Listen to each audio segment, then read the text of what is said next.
Okay, I just need to add browser source.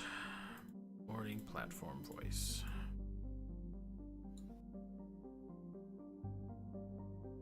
Okay, so we don't have any viewers yet, I don't think, but I'm gonna start going anyways.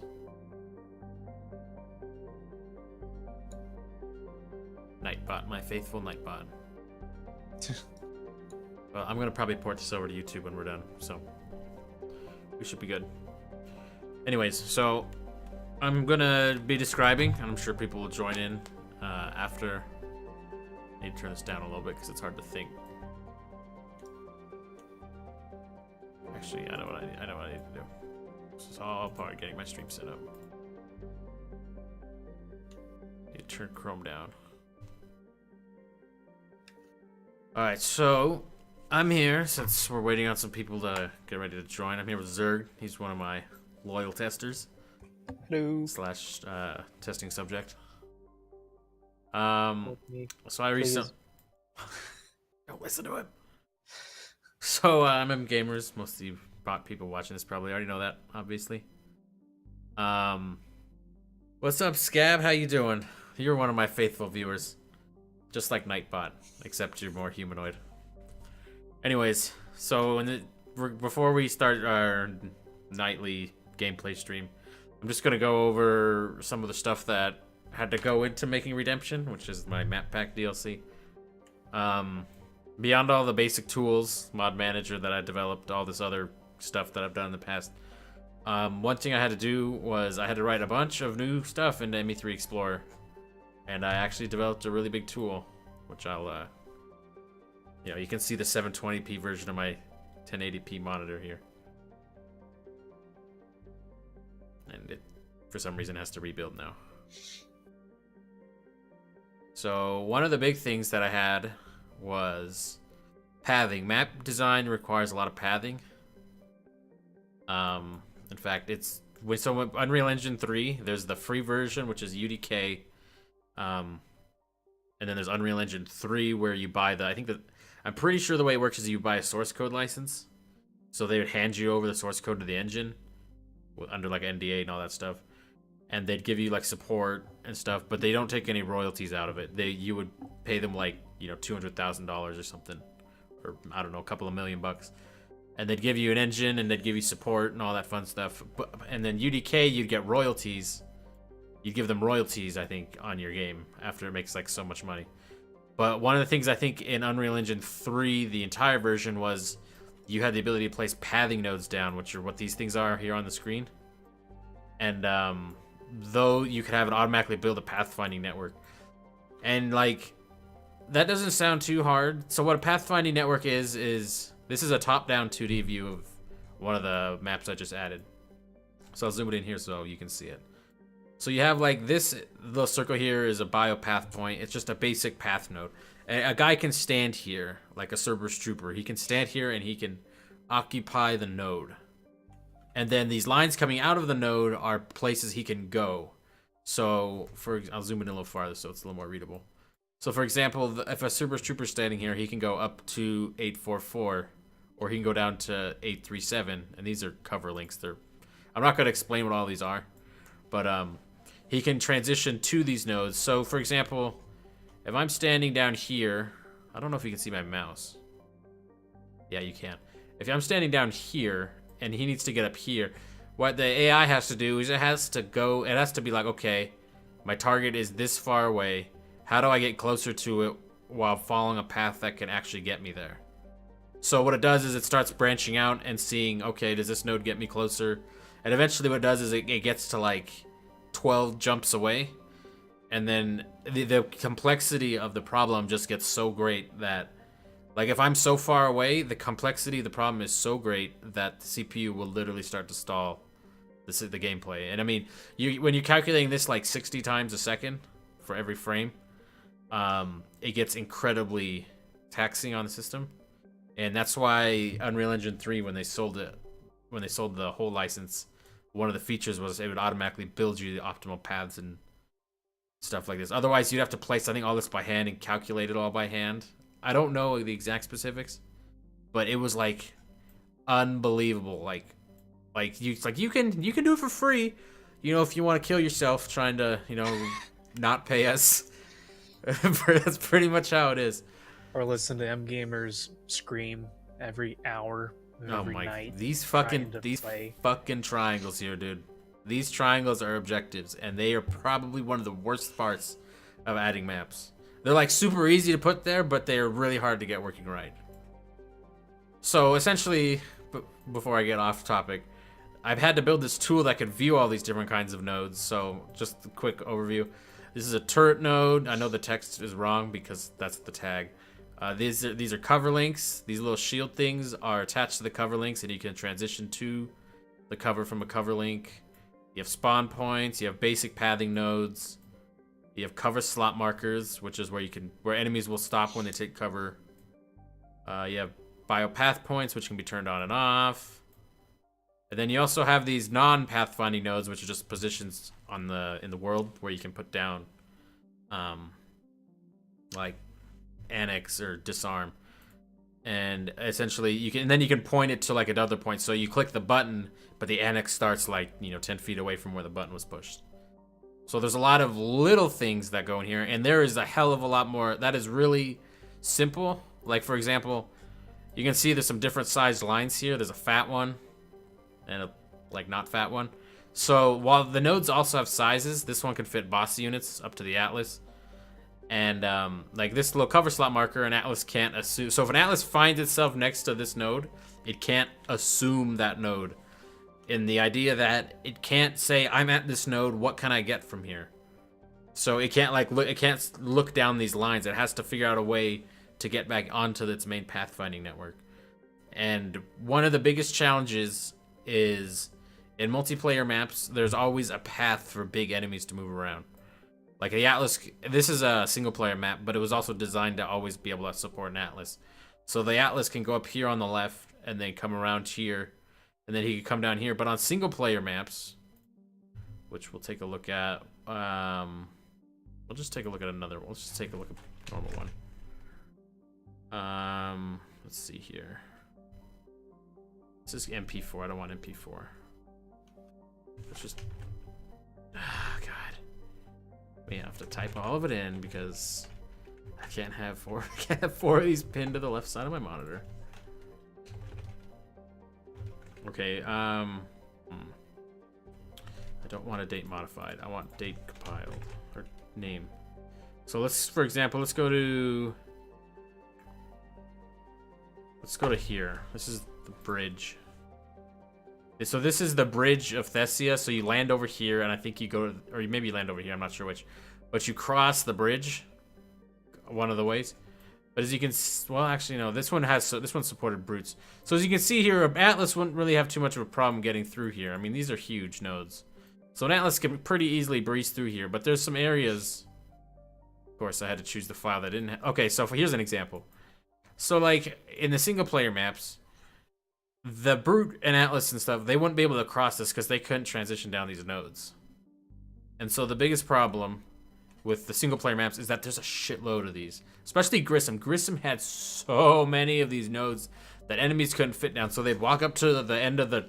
They'd walk up to like the end right here, and then they would just stop like they're hitting a wall, and they would just kind of walk back and forth trying to figure out how to get closer to you, but that was as close as they could get. So like what I built into my tool was the ability for me to do something like I can right click this node and I can create what they call a reach spec, which is one of these lines.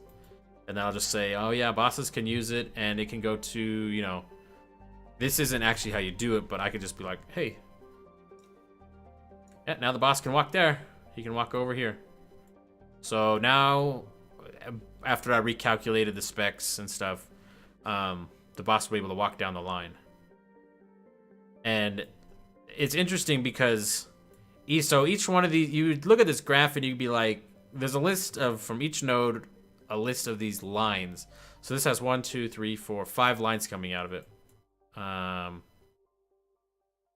Yet somehow that, actually there's 6, sorry. Yeah, there's 6. So there's a list of 6 of these lines coming out. And then each of these lines has a direction, which has to be calculated in a certain way in 3D space. And then it also has a distance. And that's why when the AI is trying to sense how far or how close it can get to you, it takes into account the direction of where the line would go if I was standing there, as well as how far it is. So having the wrong direction will really screw up your pathfinding. And actually, I didn't know that until, like, you know, after I developed the first map and enemies were really stupid. Anyways, I'm going to show you in game. I'm actually going to mute the game because I really just don't want to have to listen to the game, to be honest.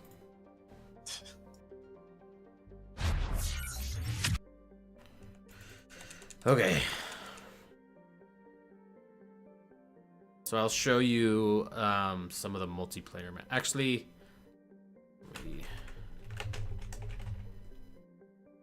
damn it, do I have a map? I have one. Biopiece or I think. Gotta wait for this to load or the game will crash. Actually, I can't do that because I have a save in the Armex. So one thing you always have to have is like a ton. Actually, let's just do this one. So this is Desponia. Otherwise known as Shipwreck. Yep. So this is what Shipwreck was based on. This is out of Leviathan. One thing that was a big problem was this shuttle here is what they call an SFX stunt actor. A lot of game terminology is like stage direction and stuff. So this shuttle is actually able to pick up and fly off up here. If you follow, like when I say here, I'm talking about like where the camera currently is. It'll come up here and it'll like shoot down there, and then it'll get shot down and fall over there. But for some reason off host, people can't see the shuttle. Like stunt actors don't show up, so all there is like a carcass of the inside of the shuttle here. And especially on Invasion, where the shuttle is part of the map, that was a big problem that Kinkojiro had to help me fix. Why can't we go through this space? Yeah, my testers were whining really loud when they're like, "Oh my God, there's an invisible wall here. I can't figure out how to get around it." So this is the single player version of the map. So there's a lot of little changes I had to make. So for example, in Shipwreck, this tower thing right in front of the camera does not exist. That's kind of interesting. I never looked at it from this angle. But I guess I don't know. You have to cheat your way in to do that. There's a gap jump. What happens is the shuttle takes off after you kill all the guys in this first area here. The shuttle gets hit by a pulse. It's supposed to like hit this thing and knock it out of commission, which opens a gap jump right here that lets you run across to the other side of the map. But a problem with that is that a lot of enemies can't do gap jumps, including like the Banshee. The Banshee requires like a large gap jump. Everything like Banshees and stuff, and Atlases and Brutes, they all take large gap jumps. There's like normal gap jumps that Mooks and Mooks, I guess, use. And then there's large versions where they can climb over like an entire piece, like this thing, like an Atlas can climb over the top of this one way and then back the other, I guess. I don't know where I was going with that. But off host, you can't jump over. You also can't jump over this without like really desynchronizing the game. Like probably like 95% of the time, it'll snap the off host people back to where they were standing. So that was a big problem. That took quite some time to solve. So while it looks kind of like these maps weren't much work, you could just, hey, you got it loading in multiplayer. There was actually a lot of little changes. I actually added a second bridge here because this was a huge choke point.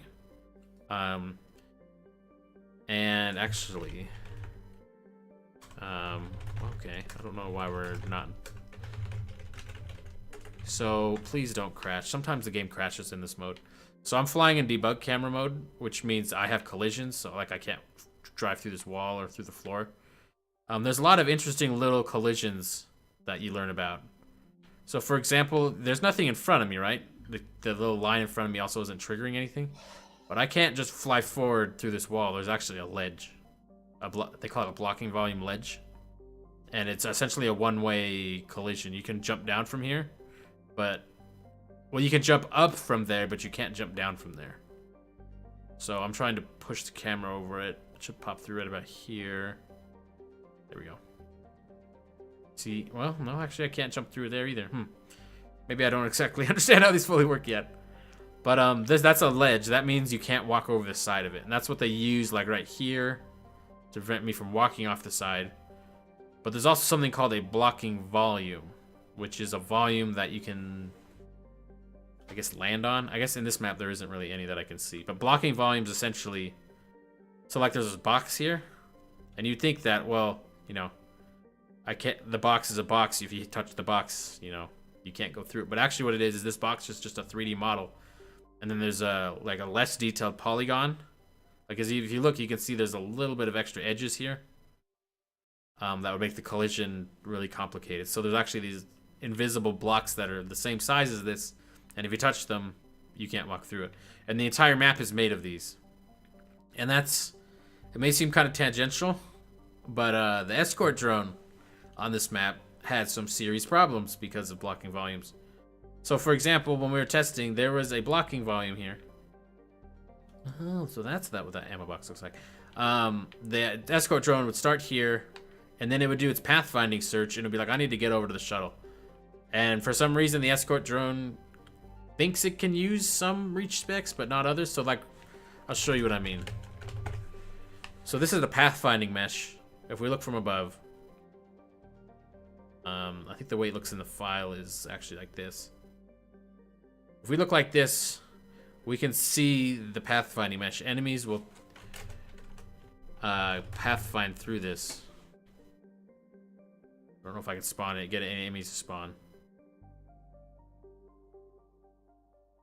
And if you're ever gonna do what I'm doing, use a controller, because these tools are totally made for a controller. Because on PC, I'm moving the mouse right now, and it's like that slow, or I could just like, you know, do it in 2 seconds like this. Doesn't look like anything's gonna spawn yet. There's a bunch of triggers down there that you have to touch to get this to start. Anyways, so as you can see, there's also a bunch of special nodes. Well, you can't see it, but I can. So there's these little dashed lines here. That means it's a one-way reach spec coming to that node.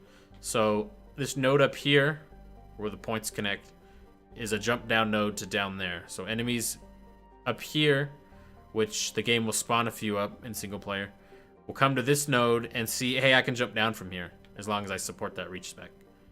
And then, like, so the trooper will be like, oh, I can jump down from here, and so he'll run over here, and then he'll execute his action that lets him jump down, which, you know, only works about 80% of the time, I've noticed.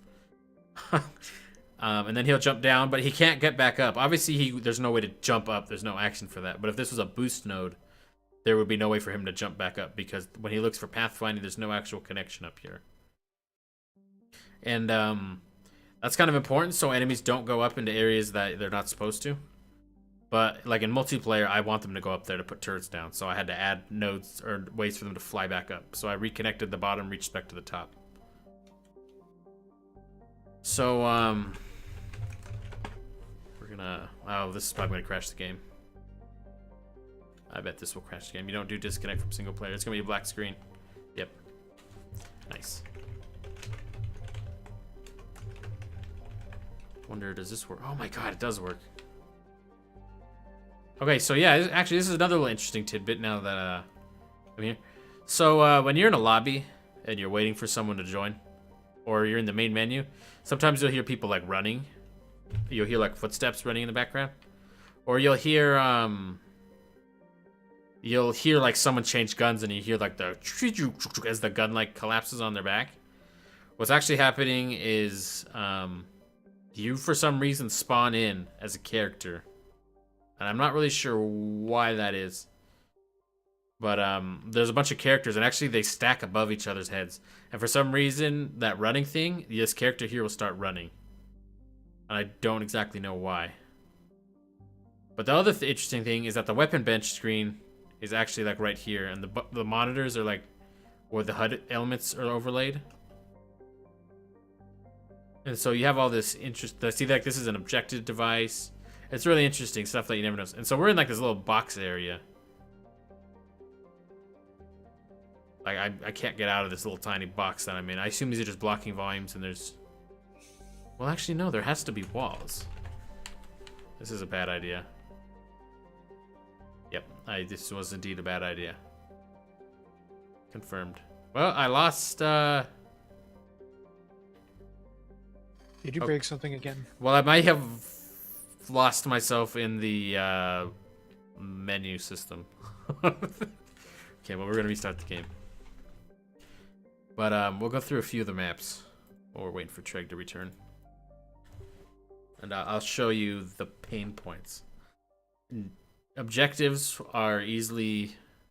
Okay, I won't say objectives are the worst. They're not the hardest. They're the most infuriating, because objectives just kind of don't work for some reason, even though everything looks right, and then when you drag over something that you literally just copied over a second time, it just kind of works. Oh boy. I am tired. And I'm thinking of jalapeno chips now. I don't think I ate dinner. That's why I'm so hungry. Anyways. Just a tangent. Okay, so one thing... yeah, I can't keep my mind focused on something. So an interesting thing is if you go into the maps like normally like this, you get locked out of some of the the pathing that you saw on the map earlier. For some reason, that doesn't work in actual multiplayer. So what I do is you'll see me type in server travel here. Let's do Rannoch for first time. So when you do it this way, it puts you in multiplayer, but it like puts it in like single player mode somehow. Like I get this screen, and there's another screen, but I can't really access it for some reason. But it's really weird. But I'm in multiplayer mode, so we're gonna turn. Thank God there's debugging command still in here, because this would like not having God mode would really suck. So another little interesting thing is a lot of these doors are like locked by plot. I'm gonna turn the AI off because they're gonna get annoying. So when you play this map the first time in single player, I guess there's just only really the first time.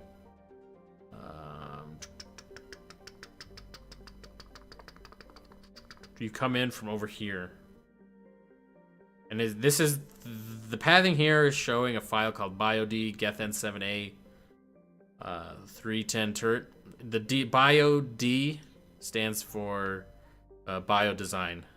They design the level layout or the level pathing and some of the blocking stuff. So there's a wall here you have to prevent people from going outside the map. So when I first tested this wall didn't exist. So the first thing people do is run over here. Hey, check this out. They'd run over this little hill right here.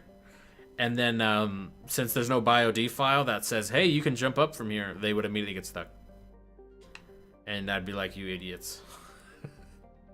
And so what you normally would do is, I think you normally come in on the left, but at least I always came in on the left. Mm. And what you do is you'd run up over here. There'd be some Geth Primes that spawn. There's actually some turrets, like actual mountable turrets. And enemies would get on them, and they'd actually use them. I actually have a screenshot of it. And it was cool, except, God, they would just destroy you. And it was really cool, and you'd get on the turret, and you'd use it, and you'd mow shit down. But if you died on the turret, your game would just glitch out like crazy. The camera gets stuck under the... Oh, yeah, the turret. The camera gets stuck under the floor. It would be completely, like, just game crippling. So I had to take him out. But damn, it was cool. Also, a little OP. And I also learned that a lot of enemies don't really know how to aim. They would like aim the turret at me, but the bullets would come out like the side of the gun for some reason, and they would fly off like 90 degrees trying to hit me. It was pretty entertaining. Anyways, so you would clear out the enemies here, and what would happen is after you kill everyone, there's a door here that would open. Off host, clients can't open doors. Or on host I'd open the door, but clients wouldn't see anything change, and then they'd try to run through. And the clients would have the door still shut, so the blocking mechanism that the doors use would prevent them from running through. So I just run through the door for them, essentially. Get out of here. So I open the doors here, and obviously this place is really tiny. So, I mean, if we take a look at this map, turn the AI off again. There's a lot of nuances to the MP map design. So this is kind of like an MP map. I'll just break down what that's a bird. I'll break down what I think is a good map design in my own personal experience. So this kind of meets the qualifications of an MP map. You have, well, that's weird. You have kind of an arena. This is sort of an arena. It's not like Mars where you're shooting down a corridor. You have no mandatory, like, jumping over points. So, for example, if these ladders weren't here, down here, the only way you could get out of here would be to jump up and over this. So that immediately knocks out being able to play the Crow Lord, the Volus, and the Geth Juggy. So that immediately disqualifies it unless you're willing to put in the effort to put a ramp in there, which is what I actually had to do on Shipwreck, because there's one area where you'd fall in there and you could not get back out. But this meets the basic requirements in the idea that it's an arena. The Mars one I did just as a test. That was my first map. But this meets an arena, so I can get away from enemies. Because you don't want to play a map where enemies are just bombarding you like literally nonstop. That doesn't really make... I need to have a break in between killing a big group of enemies. So what I can do is I can run through the tunnel and I can get to this side of the map. And enemies will theoretically try to flank me, which puts pressure on me and prevents me from holding a single position all the time. Considering how bad ladders break off hosts, that seems like a bad to ever rely on. Yeah, it does. You are right in that regard. That actually is something I did not consider. But being able to jump up and over cover for the most part will get you out of here. Maybe I will consider adding a ramp here at one point. Is there a ramp? There's a ramp object on this map, right? Another thing you have to consider is when you want to add a ramp, you have to have a ramp on the map. Yeah, so I'd clone like this ramp piece right here, and I'd put it over there. But essentially, what also happens you have to consider is enemies could fall down here and get stuck, and then if you run away, the enemies pose literally no threat to you. So, like a guardian actually will, since a guardian walks straight towards you, what he'll do is he'll walk over to this node and then be like, well, I can't jump down, but there's a node right there that's really close that I could possibly, you know, fall over and get into. And so the AI doesn't strictly just follow the line. What they can do is they can kind of take shortcuts. They're like, well, I'm pretty close to a node. I could just kind of transition to that on my own. Unless there's like a hard... Some nodes have specific things that say you have to meet this requirement to get here. So the Guardian would fall down there and then, you know, until his shield drops, he'd be stuck. So this map, my thoughts on this map are... It made sense when I was scoping it out that this would be a multiplayer map. You have two distinct sides, of which the entire center is blocked. One thing in my maps that I guess count points against the map is if there's no like soft cover. Like, for example, if I'm a Crow Lord and I'm standing right where this camera's pointing at down here, and a Geth Prime walks out of like from over there in a spawn point or something, I have nowhere I can hide because I can't take cover. So I'm already down. I'll be down by the time I can find cover, which would probably be here. So there has to be tall blocking objects that I can take soft cover behind, and multiplayer maps are full of these. That's a lot of like when you're playing single player, you can always take cover. So people are like, oh, you can just do that. That'll be so good.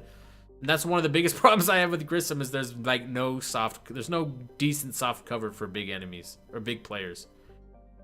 So you'd run over here, you would take soft cover, and then enemy spawn points will always try to be out of the way or out of sight lines. So like, I think it's based on the camera. So if I was like pointing the camera here right now, enemies could spawn right behind the camera. But it's not actually based on what the play. It's not like based on like, hey, the player's looking this way. It's actually based on where the camera is pointing. So when you're debugging, you can actually move the camera and force different spawn points. But what happens is that the AI will typically favor spawning at positions that are well out of sight, just to hide the fact that they're appearing. And on this map, that actually turned into a big weakness because to say we're playing this side of the map, they will all spawn over here, like in this area. And then they'll go, what's the fastest way to get to my target? And then because the enemy will evaluate, how can I flank the enemy? And how can some enemies flank like phantoms and stuff. And then there's enemies like Dragoons, like how do I get there as fast as possible? So the Dragoon was just gonna be like, well, I can just run through the tunnel. And then you'll kill the Dragoon coming and he'll spawn over on that side again and be like, how can I get over there? And he'll just run through the tunnel again. And so this map really relied on having enemies be able to spawn behind you and flank you and then force you to like stop being able to defend this tunnel here. And so and eventually the flanking enemies would distract you long enough for them to come through the tunnel, and then essentially you would actually start the firefight.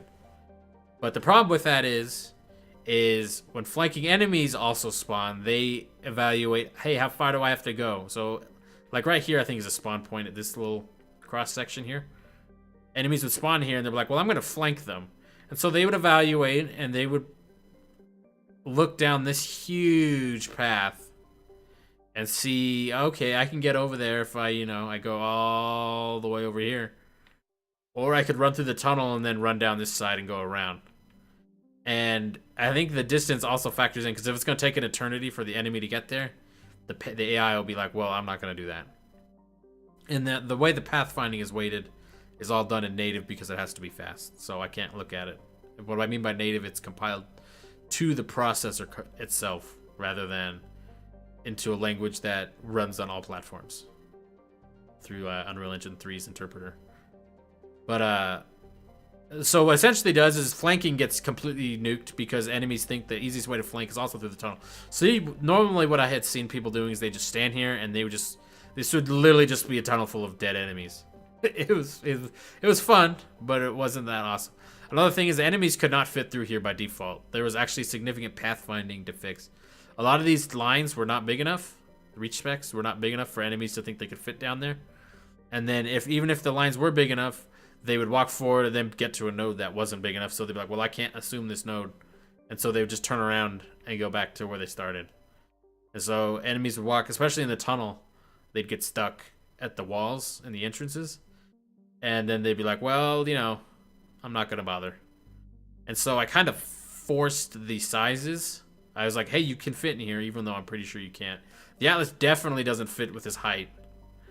But it seems like there's no sort of collision checking on the ceiling. So he just kind of clips like the top half of his head through. Oh, Zerg's gone. Okay. But, so the Atlas coming through here has actually improved the map significantly. And to solve the spawn point issues, what I did, or the flanking issues, is I added just a ton of spawn points. So you can be defending this area here, and eventually after you kill a bunch of guys at a certain spawn point, it will stop spawning them there and because they're like, well, this spawn point obviously isn't working, we're just getting slaughtered here. So it'll choose a different spawn point to try and flank you or like force you out of position. So what it does is instead of picking on the other side of the map, it'll say, hey, everyone's looking down the tunnel.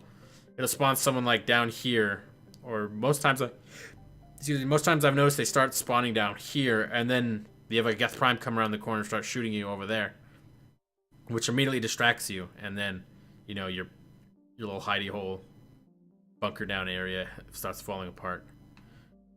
So this map, on a scale of 0 being like this is garbage to 10 being this is literally the best multiplayer map I've ever played. Let me think. What would the best... I don't really have a favorite actual multiplayer map.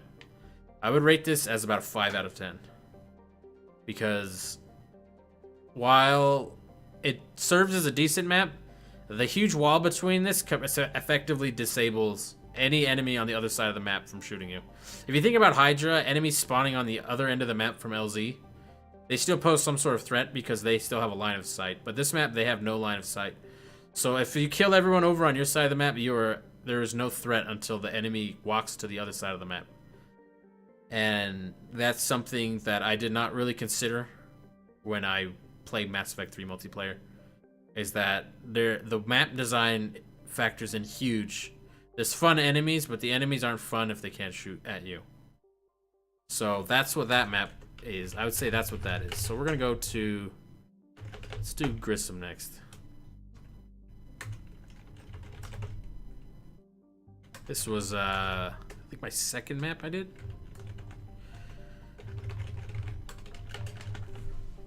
Oh, I gotta turn show paths on again. Okay, so this map was interesting. The doors for some reason are in their own file, and it took me a long time to figure out how to load the doors. This map also suffers from the same problem, except I would say to a greater degree. When you play this map in single player, everyone's like, this map is so hard, oh my god, it's so brutal, and they're right, because there's a lot of enemies that spawn in your tight little constrained area. And they're like, oh, there's even an Atlas at the beginning of the game, but the thing that they don't understand is that the Atlas is placed like right here when it spawns, and then originally, the Atlas can't really move anywhere except for up the ramp and down the ramp. And I think it can only move to about here. So the Atlas literally just stands here and shoots you.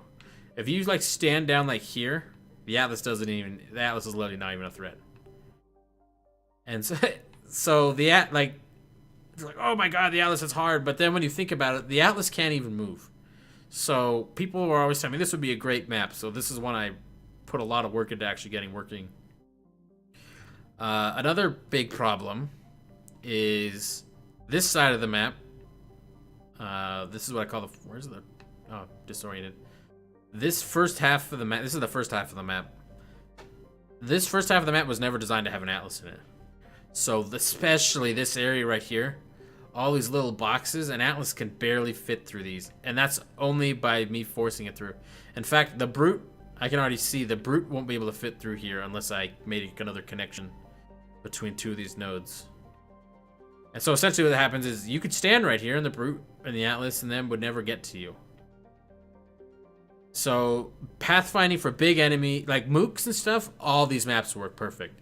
There's no problem fighting like a army of dragoons or abominations. But the biggest problem is that Brutes and Atlases mostly, and I guess some of the taller enemies too in tightly constrained areas, they can't move around here very well. So what they'll do is a pathfind around, and I had to change like a ton of pathfinding links to get them to move around. And then there's things like, there's this like oil stain here. That's where this thing was originally. The Atlas couldn't actually even fit through that, so he would clip into the ground and try clipping over it, walking over it. You can kind of see how the pathfinding was designed originally around it. And interestingly, where it originally was, if an enemy jumped down on one of these, they would literally land on it. So they would like glitch. I don't think, like there's a link here, like they're supposed to be able to jump down from up there and boost down. But only 2 of them I think were ever used. The third one is unused.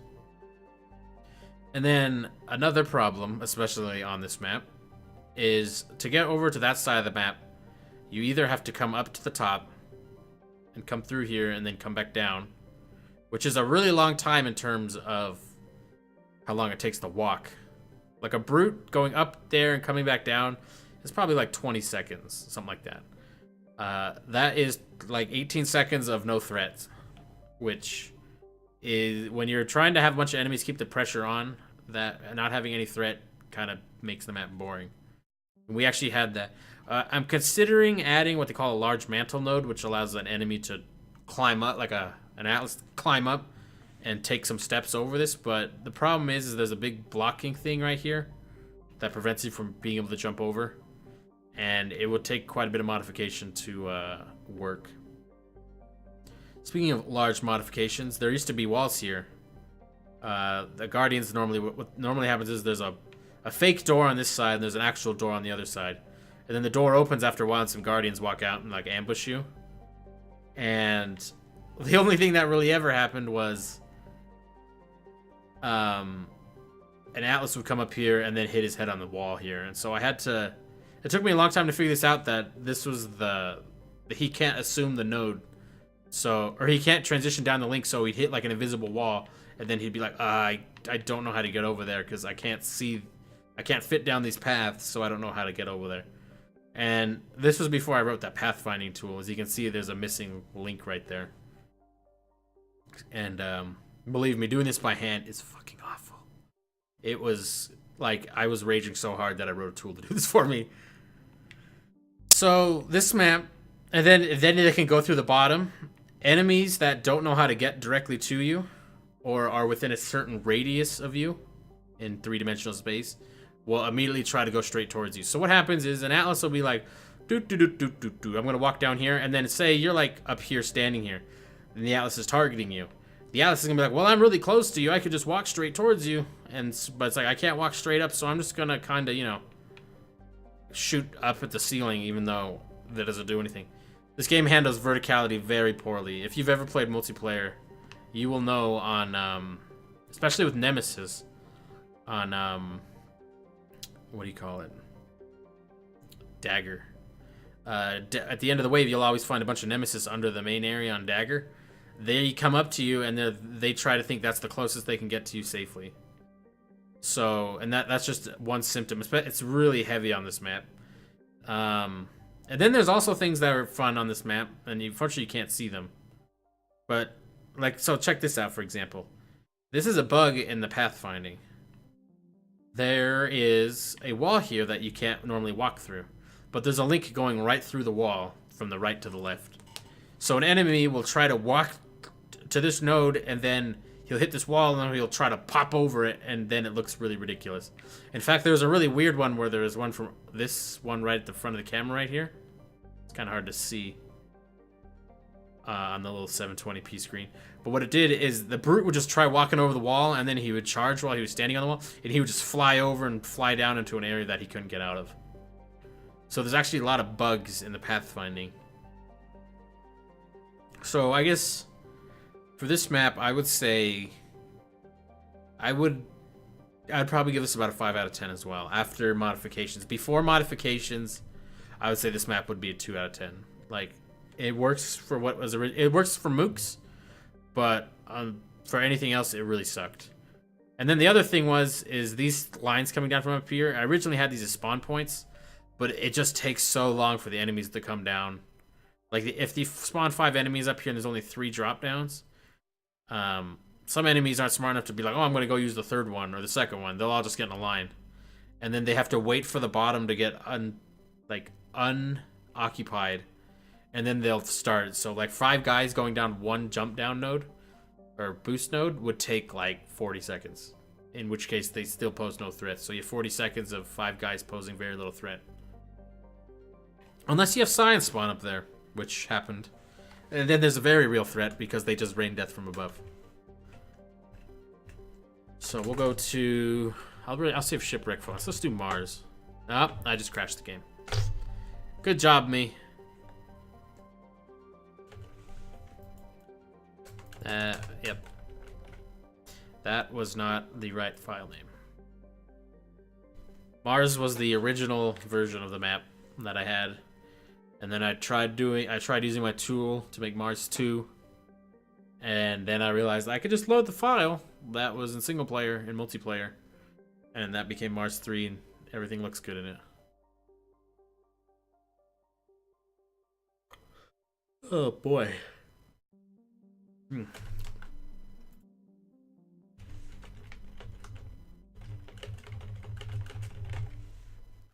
It's While I'm not a fan of Andromeda, I do kind of like its galaxy map theme.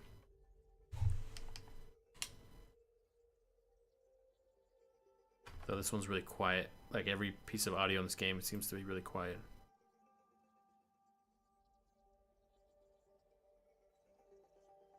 Okay. So we do server travel, BioP, MP, Mars 3. So this was the first map I ever got working. Marshmallow Land, as I used to call it. So we'll do players only, toggle fly cam. So on this map is comprised of 3 files. There's well, it's mainly 3 files. The design is done by Shuttle, which puts the shuttle here and does the landing sequence. You have gatehouse, which is that over there, I guess, which has all the pathing up to the gatehouse. And then there's the elevator, which I eventually gated off at the end. And then there's like the vista and the road and all that crap. So by default, when you load the shuttle file, there's a shuttle here that's just landed. And so since you can't see those off host because they're stunt actors, I placed a fake shuttle here somehow. Interesting. This one has different lighting than the other one somehow. Anyways. Interesting. How did I do... Oh, wait, never mind. I know why I had to do it this way. So, the shuttles, fun fact, are made of like 800 different little pieces, which are a huge pain in the ass, especially the doors. In fact, it was such a pain in the ass that the other side of the wall, the door is actually missing, but you can't tell. And there's no way for you to get to an area where you can't tell. So, on this map, there's actually no other side on the shuttle door because I got angry and said, fuck it. Never finished it.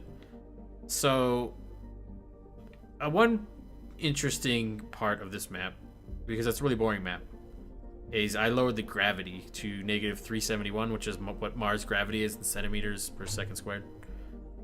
And that really makes it different. Like, lashing enemies is fun, throwing cluster grenades is fun, but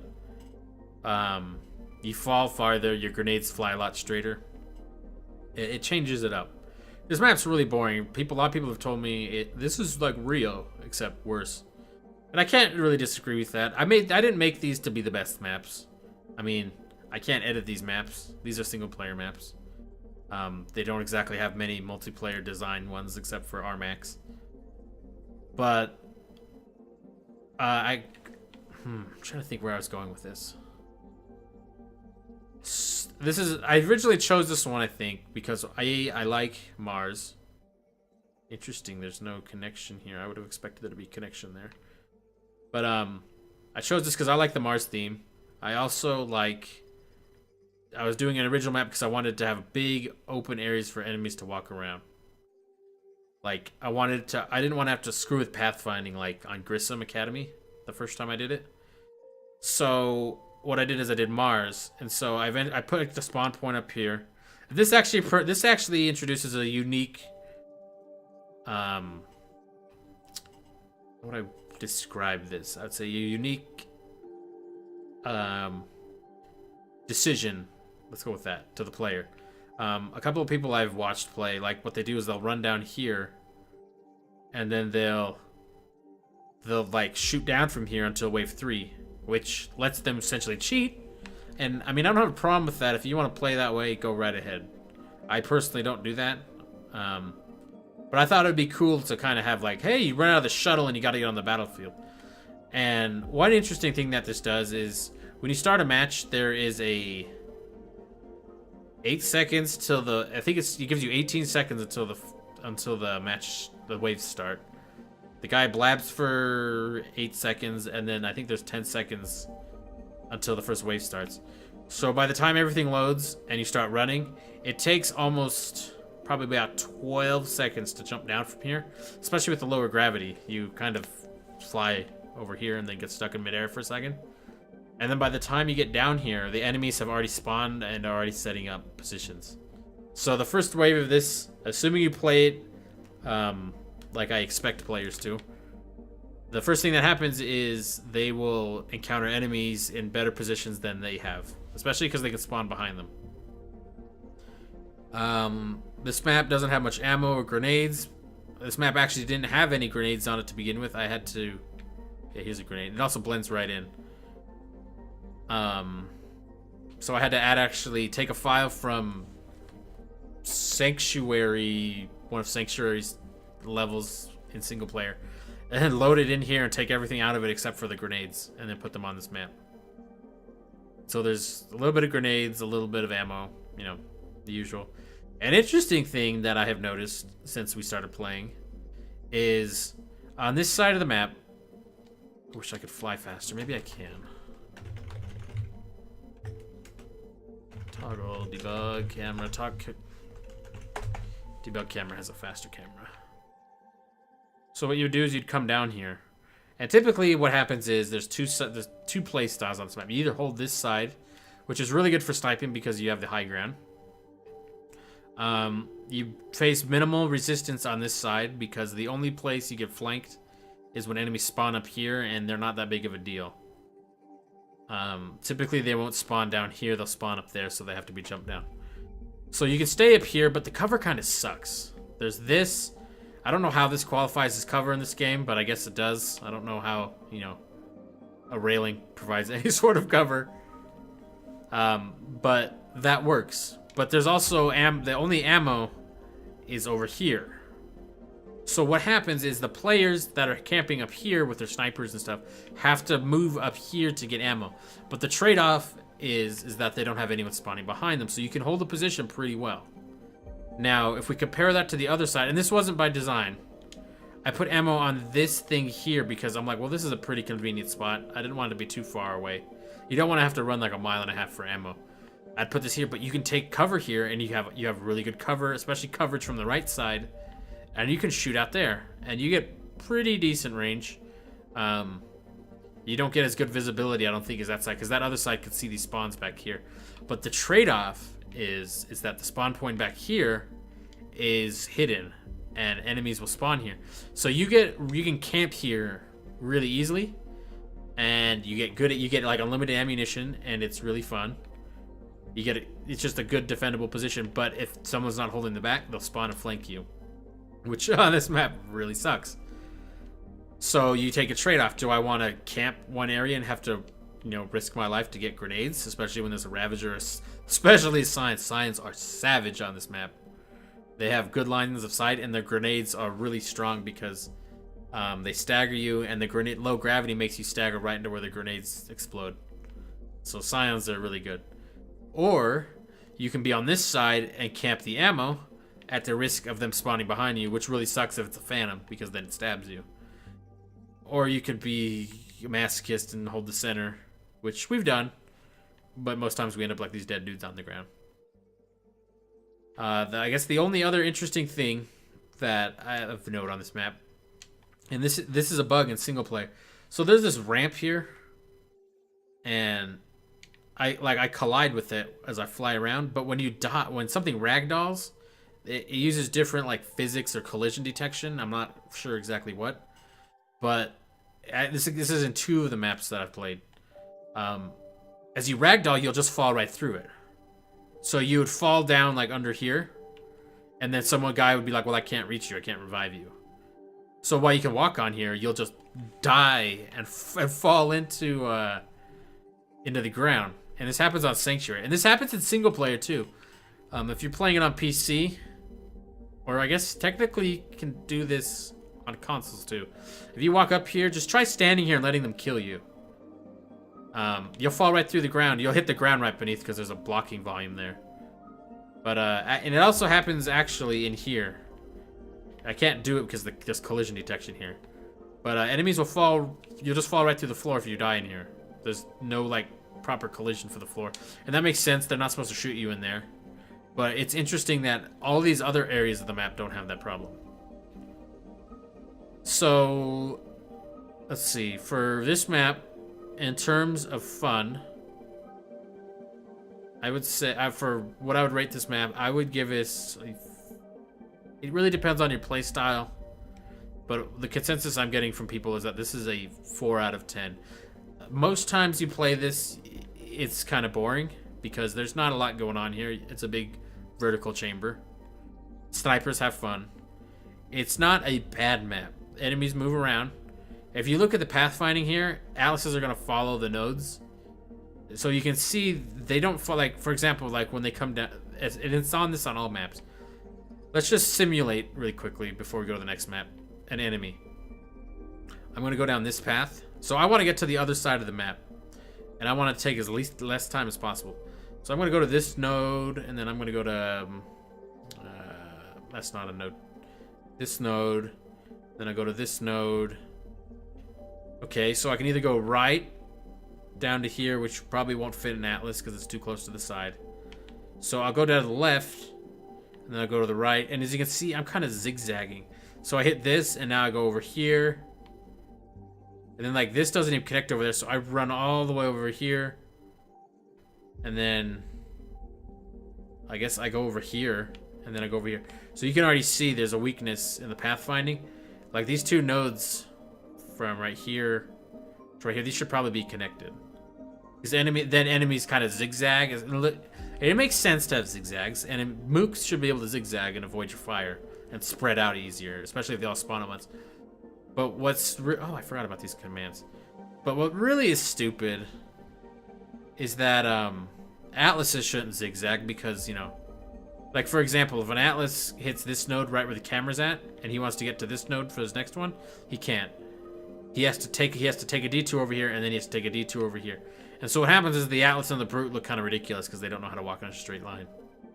Now enemies don't completely 100% snap to, like I was saying earlier. They can kind of like, well, I can reach that. And so what they'll do is they'll interpolate. They're like, well, I'm going to go to that node over there through this node. And so they'll go like halfway to this node, and then they'll kind of turn and just head straight for that node. I'm not sure how it is, but maybe it's like I can see the node. There's nothing in between me directly in the node. And I'm successfully halfway to the node that's halfway between us. So then it just kind of turns and goes there. So the enemies don't strictly follow this. That's why you don't see them kind of just zigzagging around looking ridiculous. Anyways, we're going to go to the next map. Server travel, BioP, MP. Oh god, what are the internal names for this DLC?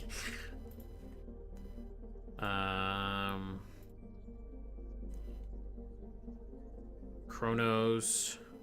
Let's do Sanctuary. Sanctuary was the first map that I got the textures to load mostly properly on. There's a couple of textures that didn't. Players only. Toggle fly cam. Okay, so we're gonna show paths. Show paths. So this map was the first one I got. If you can already tell based on just these path finding nodes down here. If an atlas comes to here, like right where the node right beneath the camera is, they're gonna have a pretty hard time getting over if I'm like standing back here, because these node gaps are so big that they're gonna take a big detour, and it's really obvious too. Like, let's just do it. Players only. I think I don't really. Players only. Without audio, it's really hard to tell what's going on here. Okay. So we're going to turn on God. Or, I'm not sure if God is on. We'll see. But enemies are going to spawn up here. So let's pick an enemy on the screen and watch them follow the lines. You can see they're jumping across some of the lines, but they're following the lines for the most part. Like, you can totally see they're following the lines, but some of them, they're not following it 100%. So the pathfindings are more like guidelines. I think I'm in God mode, so we're good. So we're gonna just kill enemies. Kill enemies. So that's over. So what happens is if you have them too far spaced apart, they take really big detours. So this guy's transitioning to a certain node. See, they don't stick. Some of them stick to it. Like you can see that zigzag right there. It kind of looks unnatural. And then see they're in the cover slots. I don't know why that guy's shooting like that. That looks a little weird. But yeah, so that's how pathfinding works. And then he'll this guy like mantle over this. Eventually, after 40 seconds, one of them will become berserk, and he'll run right up to me and melee me. It's about 40 seconds, or when the enemy count for the wave is below a certain threshold. So like this guy's coming to melee me. And once he gets within a certain range of you, he walks right at you, as you saw him do. And then he's like, oh, that's the nearest node. So he's going to go back there, and he's going to run back and take cover. A lot of enemies, if there's no cover near you, especially like on Mars, they won't like jump up to come get you because there's no cover. And a lot of it, if like there's no cover, enemies pathfinding is severely crippled. Because almost all enemies require cover except for the strictly melee ones and some of the boss units. So you can see they're trying to get to me. That guy ran right at me because I was once he gets within range. Banshees will do this too. If you ever get into like an area where a Banshee's not supposed to be able to get, so if you do like the Hydra glitch and then the Banshee's coming to get you, if you stand on the railing that you jumped on, and the Banshee gets near you, she will actually jump up to you. She will jump off where she's supposed to be able to go. And then now these guys are, since I haven't moved, these guys are purposely trying to, it's called camp busting, or camper busting, or I can't remember what they call it internally, but it's to bust camping. They'll just race at you. So, there's not really a lot to talk about on this map. The interesting thing is if you died on the stairs, you would fall right through. And it happens in single player, and it actually happened to me. That's how I figured it out in single player. I got stabbed by a phantom in single player, and Shepard just fell through the world, like into the nether below. I don't know if I'll be able to do it here. Yeah, you fall, and then you get this thing where the background doesn't redraw. So, and then the drone sometimes would fall through the floor too, which completely destroys the game. There isn't too much to talk about. Interesting thing in single player, I learned. There's these things called combat zones and playpens. They're pretty much the same thing. It forces enemies, especially cover-based enemies. I think maybe only cover-based enemies, actually.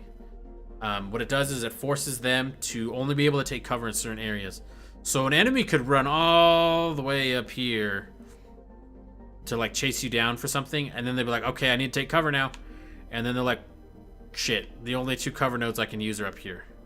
And so what happens is in this Phantoms and Nemesis spawn up here. I think 2 Phantoms, 2 Nemesis. The Nemesis have a combat zone that only has, excuse me, only allows them to take cover up here, so they never jump down. Because Nemesis are required to always be in cover. They don't run around and, you know, like shoot at you and then follow you around. They'll always jump cover to cover. So the Phantoms will jump down. The Nemesis will never jump down. So what you do is you put down a combat zone, which is a 3-dimensional object. I mean, I don't know. Maybe I can show it. I don't know if they're... I'm pretty sure this map doesn't have those. Yeah. I can't show you any of them on this map because there is none. But what you can do is you can put down a combat zone, a 3-dimensional object, and I can put it around something like, let's say, what I see in the camera here. And enemies will check to see if their target resides in that box or not. And if it doesn't, it'll automatically cancel wherever they're going. And essentially be like, okay, you can only pathfind to these nodes. Enemies can wander out of it, like if they want to approach you. But then they'll take cover, and then they'll be like, okay, my next target, oh, I need to go back and stand in that area. I don't exactly understand how it works, but it does a pretty effective job of forcing them into a location. And that's really important, especially on these maps. So, for example, if we had a... let's say we had a... What is it? Annex. I call everything by its internal names. I'm trying to remember what it's called in the actual player-based names. It's upload or hack. I don't remember. But essentially what you do is you put down the hack. You click the button. The hack starts. Enemies are going to spawn away from the hack because you're probably going to be standing there. And what needs to happen is you don't want the Nemesis to stand down here at the LZ hoping you come out and shoot. Or you don't want Cerberus troopers to sit here and be like, because they don't want to get too close because then they're in danger, but they don't want to be too far away that they can't shoot you. But they can't see you when they're sitting here. But that's okay, because not every enemy has to be able to shoot you. That's just how the AI works. But if enemies don't come in here, you literally just stand in the hack and kill like a Dragoon, maybe a Phantom, maybe 1 trooper, but nobody else actually does anything. So what you do is you'd put a big combat zone around this, and so enemies would be like, I have to be within this area. So effectively what it does is it forces everybody to approach your location. And I actually use that to great effect on one of the maps I'll show you up next. But those are a big part of map design. It's just something you never notice. If you're ever playing single player, and like especially in Omega DLC, I know that one's one. When you complete and kill a bunch of enemies, what Arya will do is she'll run up to like a door and then she'll stand there. Essentially what they did is they say you can only stand here with a, I think it's a playpen. Like you can only stand at this node. And so she immediately will pathfind to that node. And then she stands there. And that's how they make it look like she's running off and doing something. Oh yeah, by the way, there's the shuttle. Okay, yeah, so there's a box around this. So this is a brush. Terminology I'm not really going to explain. But essentially what this is this is a collision. You can use these collision boxes. So enemies would have to stay in a box like this. You can, of course, make these different shapes, but there's a lot of weird limitations on what you can make visible in the game. So pretty much there's only like 2 shapes I can actually use. Otherwise I can't see the shape of the box. Or 3D polygon. Anyways, this map, very narrow, very wide, not much cover at LZ. I'd give this a 4 out of 10. It's a fun map. It's very hard. The pathfinding is very wide, so bosses and enemies have very obvious zigzag patterns. Off host, there's some sort of replication issue with some of the cover nodes I added. Like, for example, this big pink line here is a large mantle node. Originally, bosses could not climb over these, so the Atlas would have to pathfind. So, for example, if the Atlas was standing here and he wanted to go down there, he couldn't technically fit through these without looking ridiculous. So what he would do is he would turn around and he'd walk all the way through here and out here and then go down there. And so what you do is you give them shortcuts. I can climb over this cover. Brute or an Atlas or a Banshee or whatever climbs over this cover, and suddenly, you know, they saved like 15 seconds getting there. Like this is a really weird cover block because it looks like normal cover and the textures always look like shit for some reason, even in single player. But the enemies jump on top with this, and then like half a second later they jump back down. And so that interpolating thing, enemies just kind of like jump up and over without doing the animation. And even in single player, it looks terrible. It's really weird how they jump up and over like that.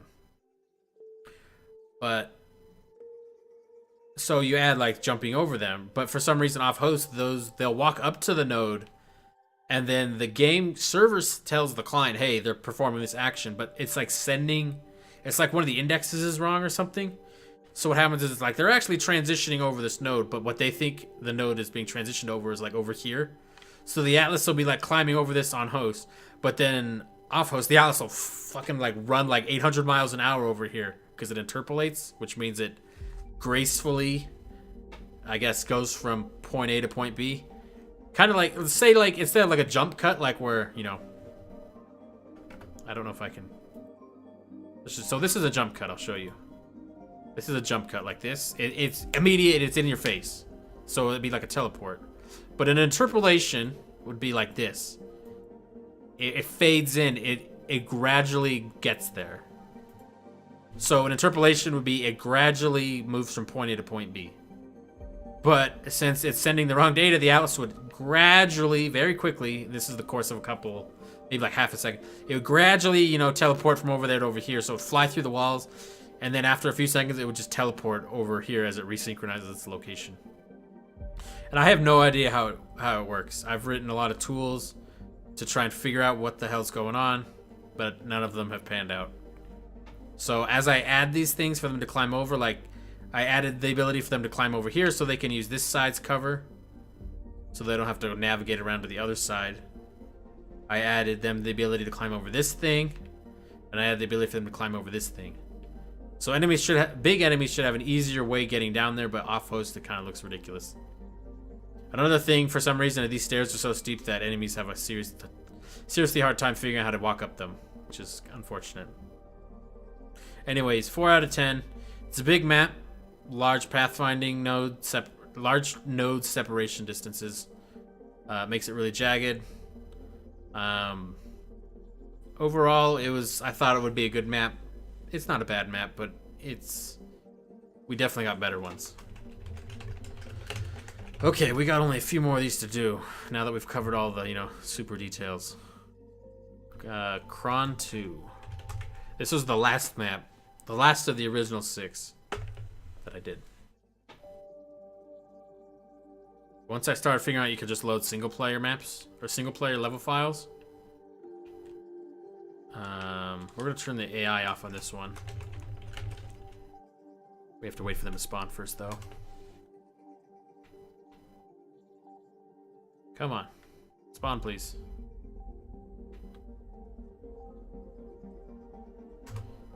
And then you gotta wait about 8 seconds for them to spawn. 4 seconds for them to spawn, sorry. So I don't want to do players only. Because players only pauses the game essentially. So this map is known internally as Cat 004. This is the Cerberus attack 5. This is the attack on the Elusive Man's base. Assault the Elusive Man's base, excuse me. When you play this map in single player, you have to kill all the enemies down below before I believe these ladders become active. Or maybe only this left one's active. Let me turn the pathing on. So interestingly, all is not as it seems on this map, or ladders, I should say. What designates the ability for you to act like you're climbing up a ladder to the top is not this ladder.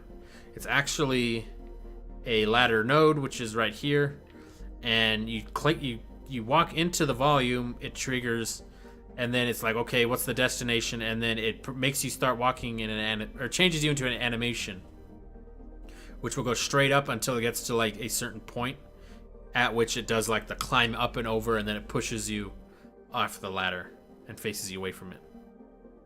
So I've actually took out these ladder. These are, I don't know exactly what these are. The bottom one's in a terp actor. So actually, what happened was when I first did this map is, I could run over here and the ladders were still up, but I could just run up to here, and then my guy would start climbing the ladder, and then up and over, even though I shouldn't have been able to do that. And interestingly, for some reason, off-host, the script would fire that would disable those nodes. And so in single player, you can't do this. The node is disabled, so you can't actually use it. But in multiplayer on host, for some reason, I had the script still in that would disable that when you started the stage. But on host, it wouldn't fire. But off host, it would. And believe me, off host and on host script firing is a huge pain in the ass because you never really know what's going to work off host. So I could climb nodes, but the other people were like, I can't climb ladders. And then enemies would teleport up and down the ladders because they're like, well, I can't. Since off host, the nodes are disabled, they can't climb them. They won't see enemies climbing it because it's disabled. It shouldn't be possible. So I had to figure out how to do that. I also had to figure out how to lower the ladders because clients don't trigger some things. If you actually look really close, I'm trying to find a good spot to show it. Yeah, if you look here at the ladder on the top left, you can totally see there's two different parts of it. It's actually flashing, which is a little weird. I think it's because of this light. So, this map, let's talk about design quirks. Obviously, we had the shuttle. Shuttle was not visible at all. There was no carcass of the shuttle pieces. There's no like guts of the shuttle here because the shuttle is actually like 2 miles below the stage, and then it flies. You have like the cutscene down there, and then it teleports up here and flies in. Whoa, shit! Oh, I don't know why that scared me. That was weird. So the shuttle missing off host was a big issue. The blocking volume was there. Enemies curiously don't seem to be able to see through blocking volumes. I guess that makes sense. So an enemy looks over there, they don't see the shuttle. They see something just blocking their vision. I'm not sure exactly what it is, but when enemies can't see you, and it could be an approximate line of fire. There could be a variable that says these are the angles or the directions that I can be shot at from. So an enemy's gonna look over there, I'm like, well, I'm not in that cone of, angles. I don't really understand it because it's just an integer. Maybe someday someone will figure out what it means. But there's a lot of little variables that determine what would make a better position for the enemy to be in. Anyways, quirks for this map. This shuttle thing, it has an... Let me over this. The shuttle thing is really interesting. Can I fly? Okay, well I can't fly through there. So there's a blocking volume here. I can't go through below this. You can knock enemies into this hole and they'll fall down into it, but I can't for some reason fly into this area. There is the shuttle, which should actually... Okay. Where was that?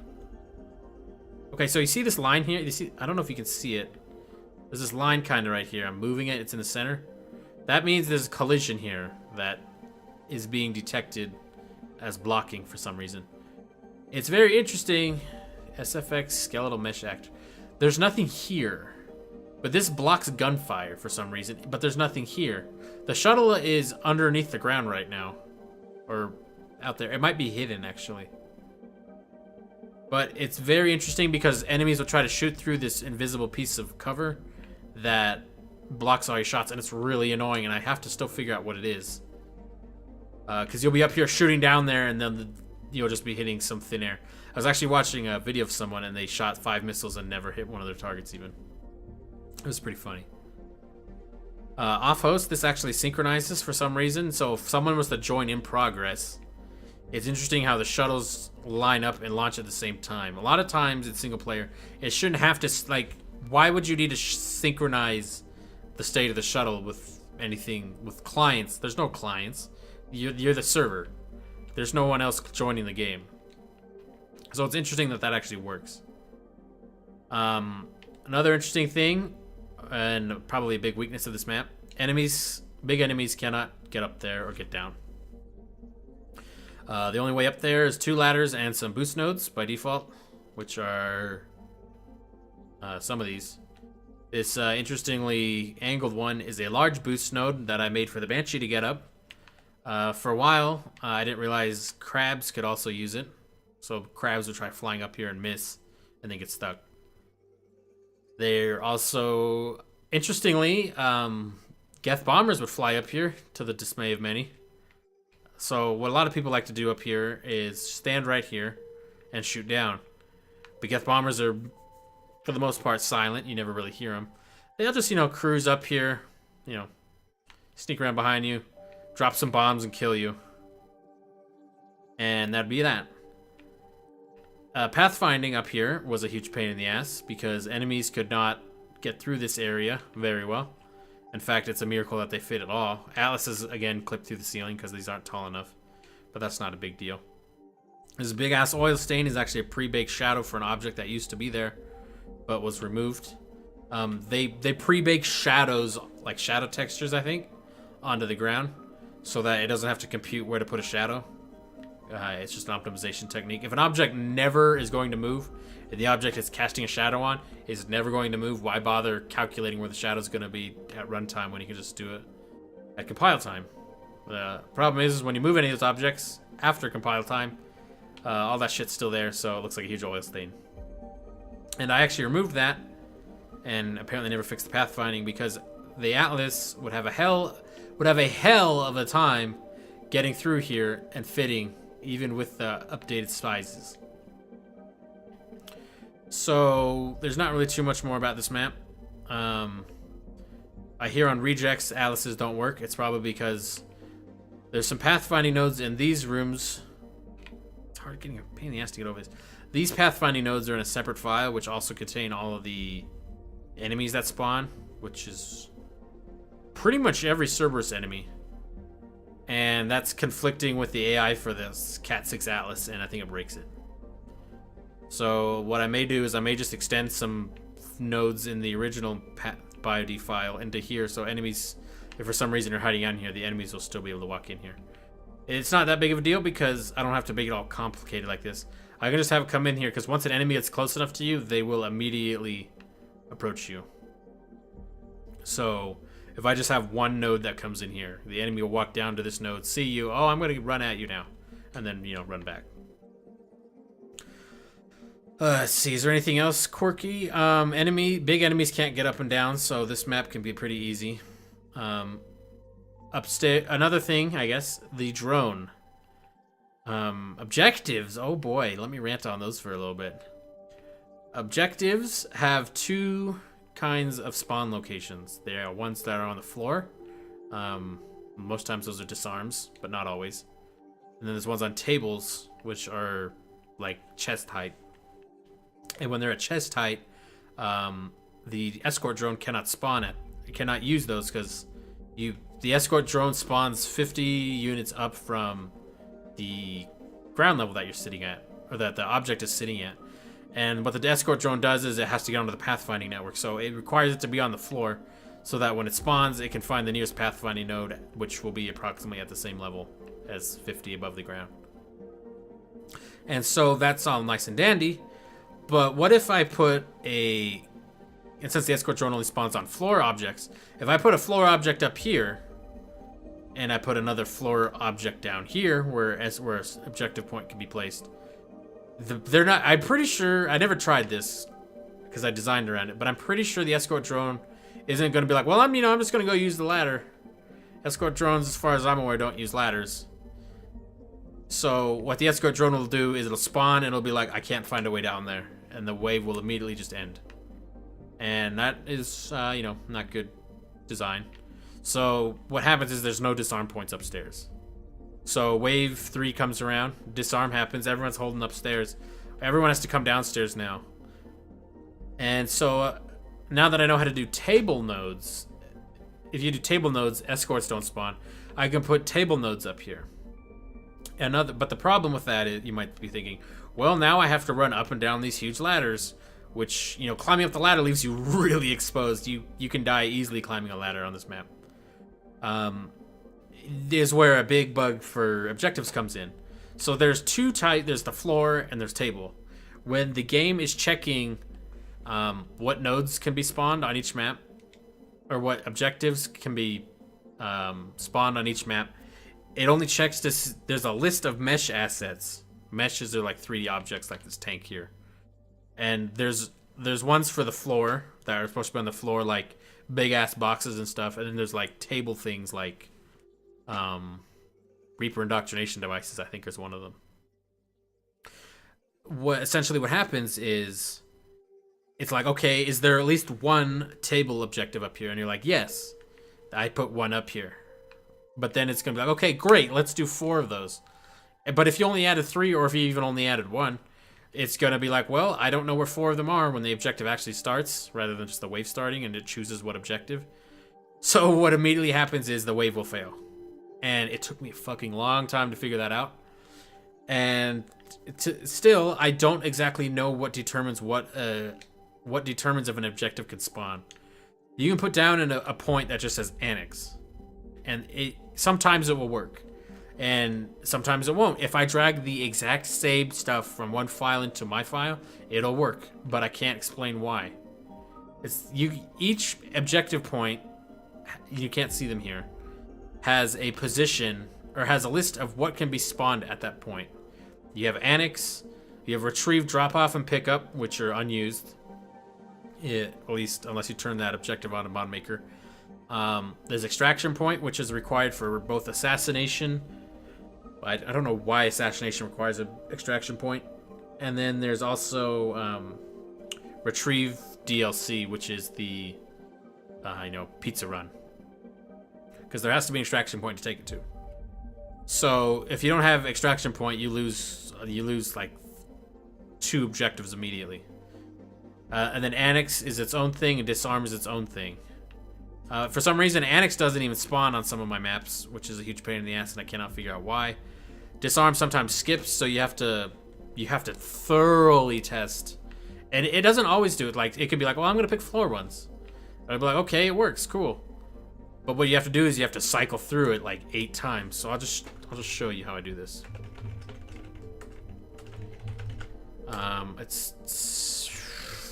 What is Sublime Text?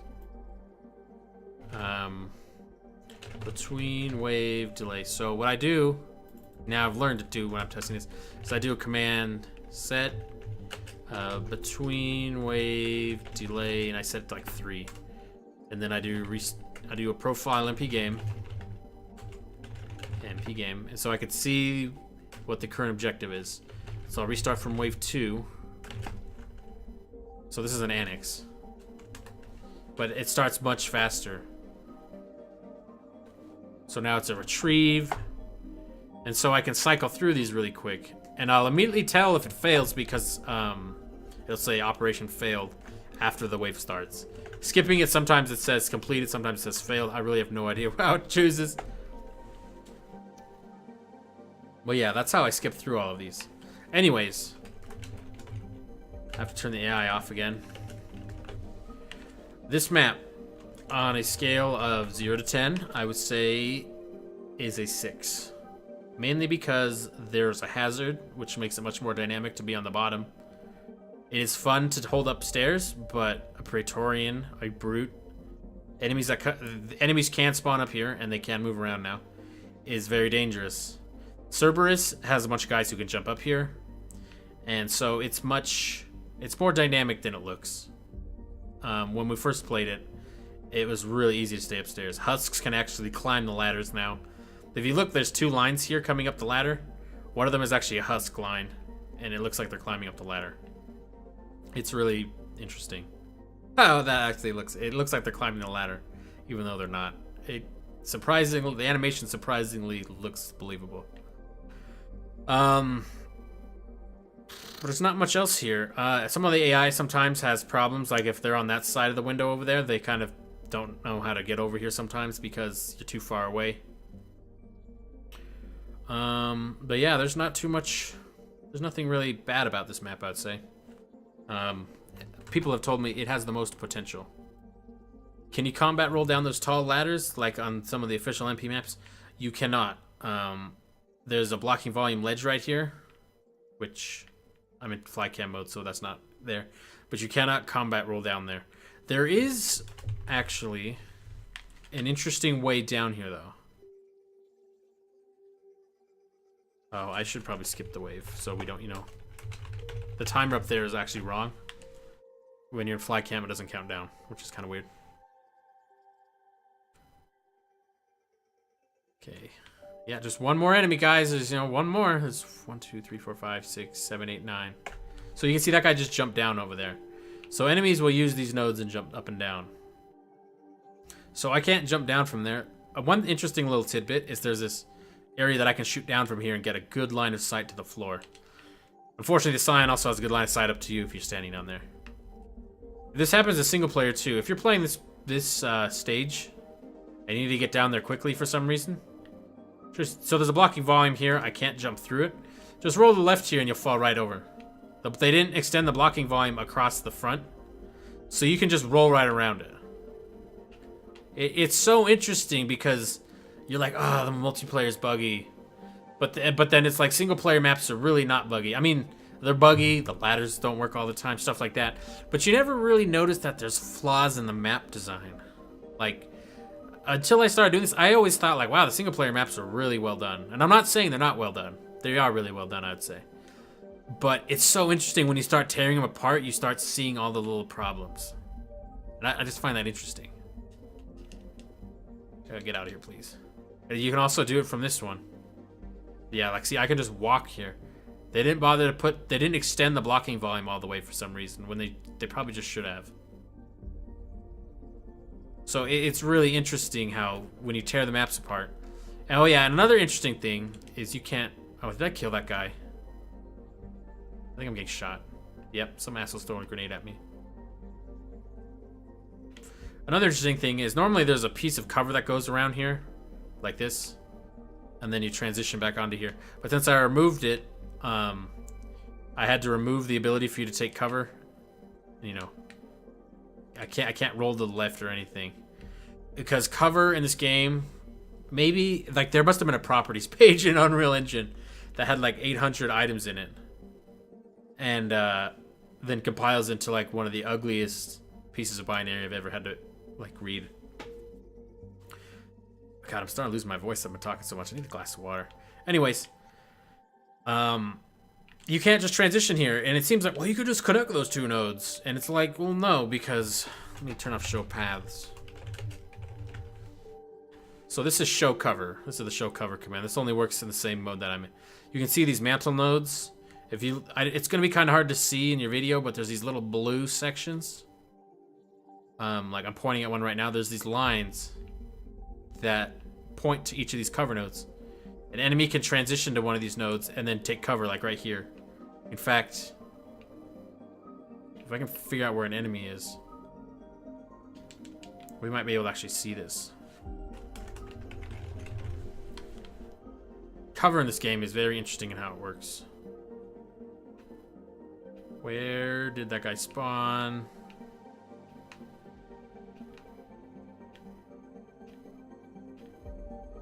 Okay, there he is. When he takes cover, watch where he's gonna stay in one of these boxes. He's in that box right there. It's kind of hard to tell. Maybe I can teleport and I can get him to come down here.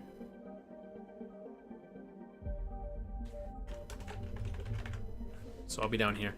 It's interesting because he knows where I am and he'll walk towards me, but he will point his gun towards where I was. Come on. Okay, yeah, now he sees me. He's pointing at me. So see, he took cover in this box. They take cover in these boxes specifically. They don't like, and then see he transitions to that cover point. Yep. So see, he doesn't try to transition. So now he probably won't even come near me because he's like, I don't know how to. Not that he doesn't know how to get down there. He doesn't want to try getting down there. He's not in berserk mode. But what happens is these little blue lines that say, here's a continuous piece of cover that you don't have to SWAT turn around. You can do like an inside corner turn, but you cannot do an external. You cannot do the one where you have to like walk around the corner kind of thing. And so if you look here, there's one node that points to all of these ones on this wall. There's also a node that originally pointed to this wall, a node that pointed to this wall, and a node that pointed to this wall, I think. I don't think they always had to do the inside corners, but for sometimes there are. But I've always noticed SWAT turns. There's also SWAT rolls. SWAT. So what happened is I took this cover out. I took out those nodes that had that link to the cover because I could run through here if I disabled them. But then enemies would be like, yeah, there's a piece of cover here. I'm just going to use it. And even though there's nothing there. So it looked ridiculous. So I took all of those out. But adding a link to this would imply that I have to redo the entire list of cover, which would mean these 4 cover slots would have to be appended to here, and then it would add those. Which doesn't sound that hard, but the properties code is unfucking believably difficult to work with. The ME3 Explorer does not know how to properly parse it because the structs are too complicated. So everything has to be done in a hex editor. And it's like, I'd rather teabag a bear trap than take a hex editor to this game's code. But I have done quite a bit of hex editing too. So there's just a compromise. You cannot SWAT roll here. Or you cannot just walk left and right, you'll get stuck. I mean, it's not that big of a deal breaker, but I don't like how it's not ideal, but you know, it is what it is. Interestingly, I don't know why this line exists. What is the point of this line? Where does this go? There's a line going. What the fuck? I don't know if I can go any farther down. Yeah, I'm at the bottom as far as I can go. Yeah, I don't know what that line's doing there. That's interesting. That's probably not a good sign, but you know, it is what it is. Anyways, we're going to the next map, which is Shipwreck. I think that's the last one. Shipwreck. We did Kronos, Grissom, Mars, Rannoch, Sanctuary. So Shipwreck's the last one. And then I have 2 new maps I can show you. Shipwreck. This is my pride and joy of this mod. This is from Leviathan, Act 4. I have always wanted this to be a map. I remember someone eventually told me a long time ago that they had this map running in multiplayer, and I was like, oh my god, please give me it now. And then they never appeared again. This map had a lot of unique challenges, which I almost gave up on. We'll turn the AI off. And show paths. Or and cover. I don't want to show cover. The interesting things I find about this map is that BioWare kind of experimented with what the experience was. If I'm not moving the mouse or I'm not moving the controller or anything, you can see it's swaying. This only affects on host because I can't figure out how to get it to work off host. This really fucks up your aim, especially when you're trying to shoot a missile, which I think is an interesting mechanic because it makes it feel more real. Off host, this is just a camera animation. The ship's not actually moving. So it's not like if I shoot a bullet that's really slow, it's going to miss its target. It's going to go where I point it, but the camera's going to sway, which is a pain in the ass. And it also would have made putting locations down a huge pain in the ass too, because they would never be stable. But as you can see here, if you were watching at the beginning of the video, that tower is gone. Replaced with this nice piece of flickering texture because they're overlapping at the same height. There's also a second bridge here, which did not used to exist. And there's pathfinding across it, which also did not used to exist, but is a little suboptimal. There's also the bay door that is automatically open because for some reason it was closed even though it didn't have any collision. The Atlas is gone. The shuttle is over there. You might notice the shuttle lighting is wrong. Lighting in this game is another thing that nobody really understands how to do. And so we took this out of the Normandy and just put it here. And it has these pre-computed lighting. It has this glow on it. Because once again, if the lighting never moves and the object never moves, why not just pre-bake the lighting into it?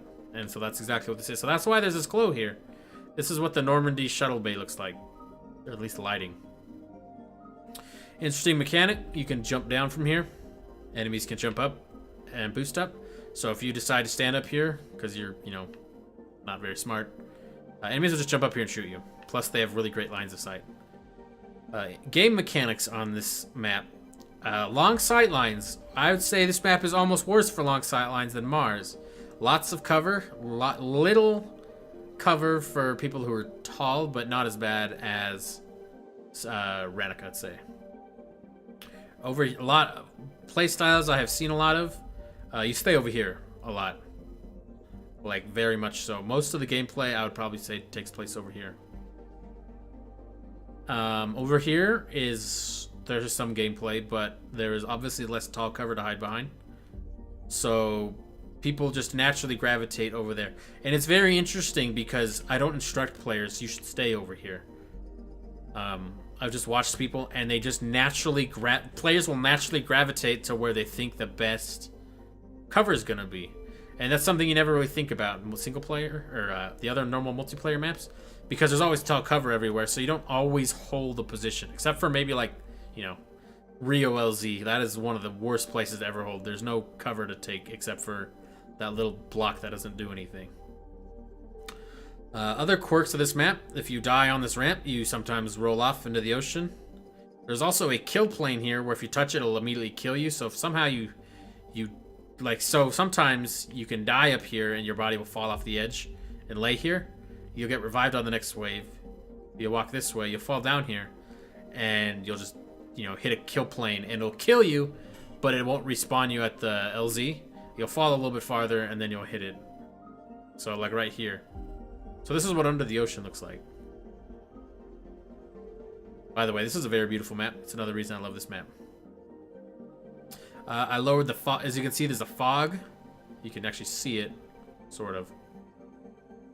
Yeah, right there. You can see the fog line. So it's all just a big stage. It's all just a big fake.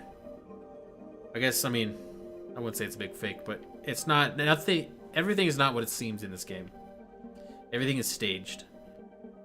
Pathfinding. I wanted this to be a hard map. I wanted this to be my baby map.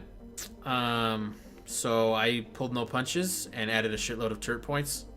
Added a bunch of ways for enemies to get up here. You know, put a turret here, so it has a nice good sight line over there.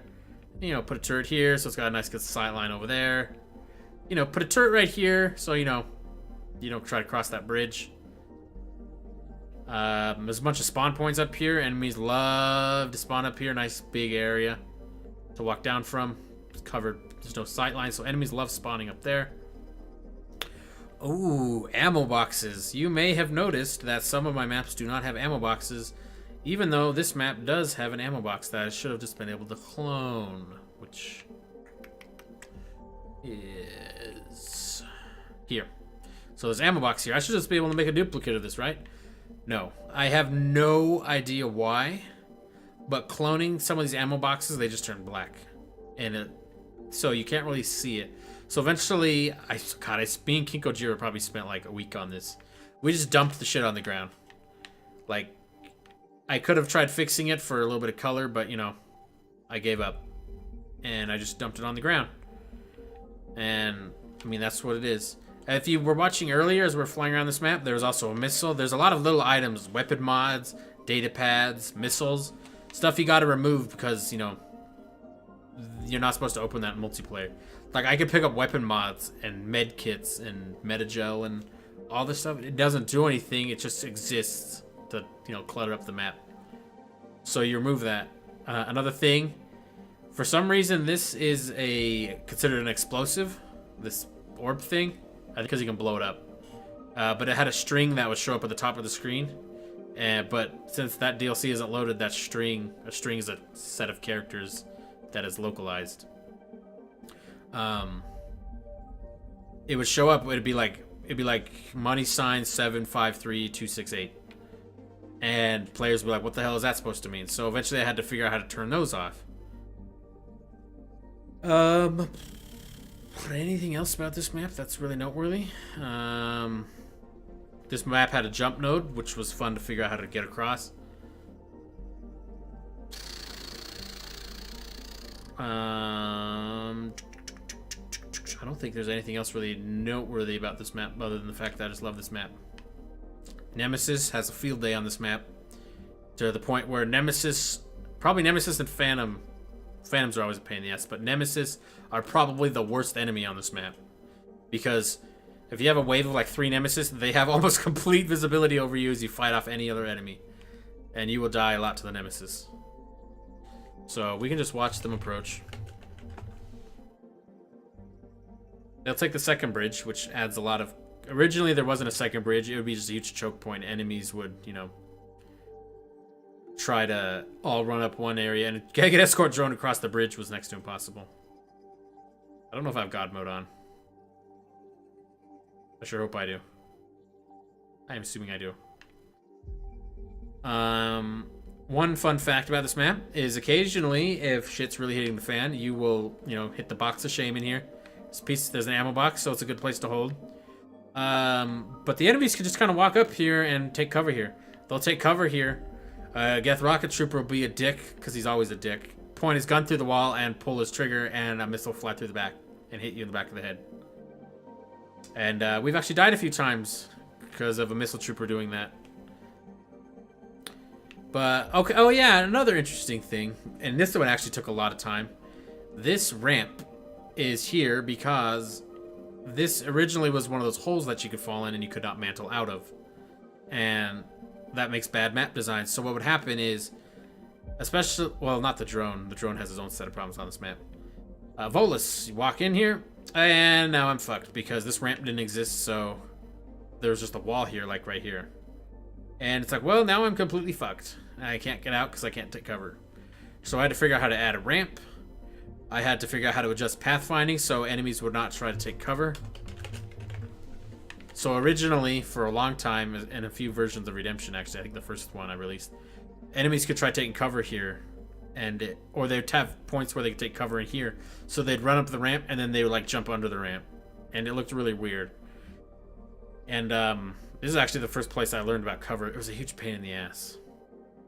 Essentially, I learned you could just disable it, and it would not be able to do it. You could just disable each like cover slot marker where enemies could take cover, and eventually it'd be like, oh, well, I can't go there anymore, so both you and the player could not go there. Another thing that drove me fucking mad, and I actually had to just hack in a workaround, drone would spawn here. Doop, doop, doop, doop, doop. I'm just gonna, you know, drive over here, go up here, go over here. Oh, and then it would be like, oh, I'm gonna pathfind around here, but it's gonna do one of those little shortcut things. Like, well, I can see that node over there, and I'm heading over there. So why don't we just head that way instead? It'll drive over here, and they'll be like, there's no floor beneath me. And then it would fall right through the floor, and for some reason, the drones are... There goes the music. Nice. The drone would... If it falls off the pathfinding network, the drone just is like, fuck it, I'm out. Goes right through the floor. There's no collision with anything with the drone. the drone would just fall right into the ground. It would fall right beneath the floor. You may have seen this in native multiplayer a few times. The drone falls through the floor and then makes a noise, and the wave never ends until the timer runs out. Actually, no, that's not true. The timer never runs out because it says the objective is finished, but there's a delay between when it says the wave should, the drone should unspawn. And in that delay, it's like, oh, I've fallen out of the... Drones fall through the London ramps all the time. Oh, yeah, you're right. I have seen that. That is exactly the same problem that happens here. But it happened like 50% of the time. And I found a fix for it. So the drone has collision collide actors, which everything in a stage is an actor. Again, this is you might think of an actor as a person, but actually actors are everything on the floor. It's a stage design. Something is a prop, it's an actor. For some reason, the drone has that off. Or it also has collide world, which means like world geometry, which I'm not sure what indicates it's world geometry. I guess it's like something. It seems to be floor and stuff. The drone, once it falls off the pathfinding network, would never collide with anything.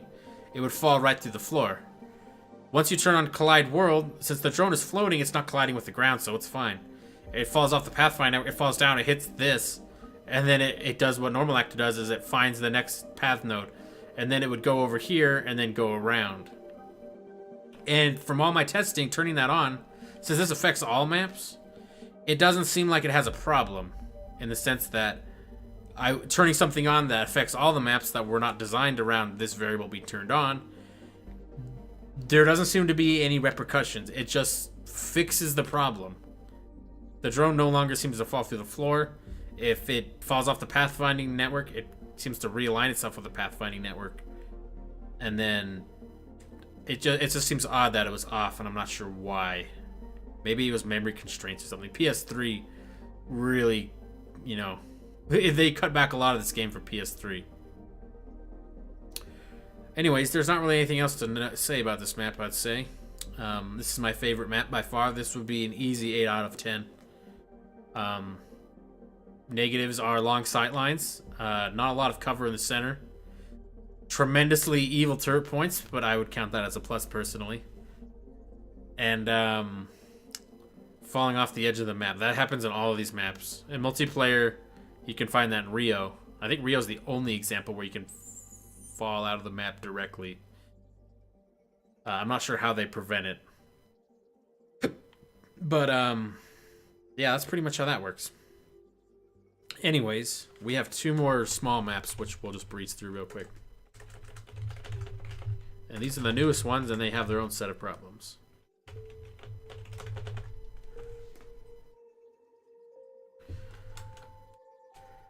Ooh, God, I'm gonna need to drink a gallon of water after this.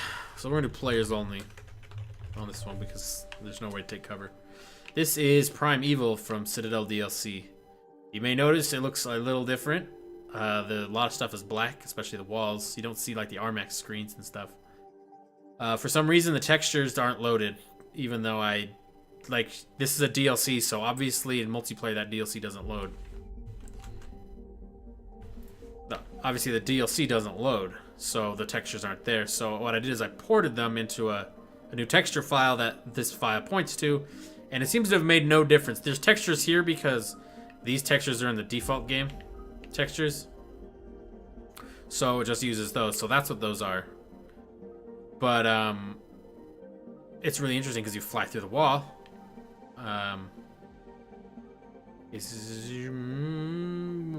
What? Okay, that's new. So these this checkerboard pattern here that you've probably seen if you've ever watched my modding videos means there's probably, I think there's a material instance that's missing, and so it uses the default one. So if what we do here is we turn on our next view mode, we change the lighting, but you can see there's a lot of it. Like the world layer doesn't have texture, and the black items here don't have textures. These are materials. These are materials. The checkerboard, when the material's missing, it uses the checkerboard. When it's just a texture, it just turns black. But even when I pour the textures in, it doesn't work, and I don't know why. But that's okay, because... Let me turn this back off. I honestly think this looks pretty good. This is like a night jungle. The only problem is maybe seeing cover is a problem. But I mean, I had to do almost no pathfinding. I didn't do any pathfinding fixing on these maps because enemies can natively just walk around like they should be able to. Because Atlas, this was designed for like atlases. This is a type map. I'd give this a 7 out of 10 for multiplayer. It can be easy depending on the faction. It can be hard. Geth Primes are pretty nasty. Ravagers are pretty nasty. Enemies that like have to approach you are not that bad. If you watched Swarmnado last night, it can get really nasty. Otherwise, there's not really much to say. This is an RMAX map. People probably know how the RMAX maps work. There's nothing special. Obviously, I use the multiplayer rule set because RMAX is has its own complete set of own rules, and it's unbelievably complicated, and I hate it. I hate Kismet editing. Let me just show you really quick what I mean when I say Kismet editing. Yes, I know the file's not found. That exception is caught, ME or Visual Studio. You don't have to show me it every fucking time. So this is the layout file for this map, or for one of the maps. So down here we have a list of sequences. These are flowcharts. If you know how to read a flowchart, for the most part, you can do these. Hopefully you can read this. I'm not sure if you can. On my little preview, I can't. Hard to say. Where is preview scaling output? Okay, so now I can see what you guys can see. You guys can sort of read this, hopefully. There's a bunch of these, but now when I, I click on this, I get like a little flow chart. So, for example, when I touch something, and by something I mean there's an object in the level that you touch, it fires off an event. So, like they have these log things in here. It means it's going in reverse. So something is interpolating, like an animation or something. There's stairs up, there's stairs down. I guess these change how the stairs work. I guess if you choose different qualifiers, it changes the stage design. But as you can see, there's a lot of them. So there's beautiful, beautiful ones like this. Beautiful. And you gotta sort all this shit out. Because when the game's compiled, it doesn't keep any of the data. Like Unreal Engine compiles all the information needed to display this graph, but it does not like include it doesn't include most comments. It includes some comments, but not all of them. It also doesn't include the original like display. Like here's what it looked like when it was in the source code editor. So I mean they laid it out logically. The variables are all on one row, all the sequences and stuff are on another. But sorting this out takes fucking time, and it's a lot of clicking, so it's like I need to figure out what this is. So this object here is used twice. I gotta move it here. And then there's some ones that we don't even know what they are. It's just an object, but there's no information that tells me what it is. It's just something that exists, and that's all I know about it. So there's a lot of this. So essentially when you're doing multiplayer maps, what you do is you go in here, like this one. Look at this. Look at this, it's like a fucking rainbow. There's kill streak numbers, there's all this code for kill streaks. So what you do when you're making a multiplayer map is you go up here to these red ones. These red ones are triggers. These are what send the original inputs into the game, or into the Kismet. So someone calls a remote event. Like another script will say, hey, call this, and all the things that listen to that remote event will fire. Like I kill an enemy, like enemy killed. Will fire like score update, and then so score update or update score will be fired on this sequence here and any other ones that listen in on that one. But what the problem is some of them automatically fire. Level is live is one of them. When the level is loaded, this sometimes fires, or no, level is loaded always fires. So typically what I'll do is, unless it's setting the audio, which I think is this one. There's an audio. Nope, never mind. What I'll just do is I'll right click and I'll break all the links so that anything that was in single player does not fire. You have to kind of look at all the graphs and figure out if, like, for example, on Chronos, that ship coming up and launching is something I want to keep. That sequence and animation and all, like that timeline and flowchart of how all the thing works, that all starts as soon as the level is loaded.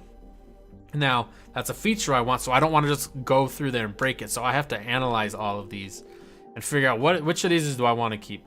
Like, I don't want to have a cutscene play, because the cutscene completely just destroys, like, it completely destroys multiplayer. Like, the camera goes crazy. Sometimes it doesn't exit the cutscene because you're not supposed to be there. So you want to go through here and you want to destroy any sort of triggers that will do something like that. Another thing is that, like, if you don't destroy some of the like volume triggers in single player maps, you'll run into an area and enemies will spawn, which sounds cool, but spawning in single player and spawning in multiplayer are completely 100% different. Anyways, I mean, there's nothing really special to say. I was kicked out of the game. Whoops. That's what happens when you idle in this mode. We'll just look at glitch, and then we'll be done. I think I'm starting to lose my voice. That's what happens when you talk for 4 hours. This map is also another one that doesn't have the textures loaded.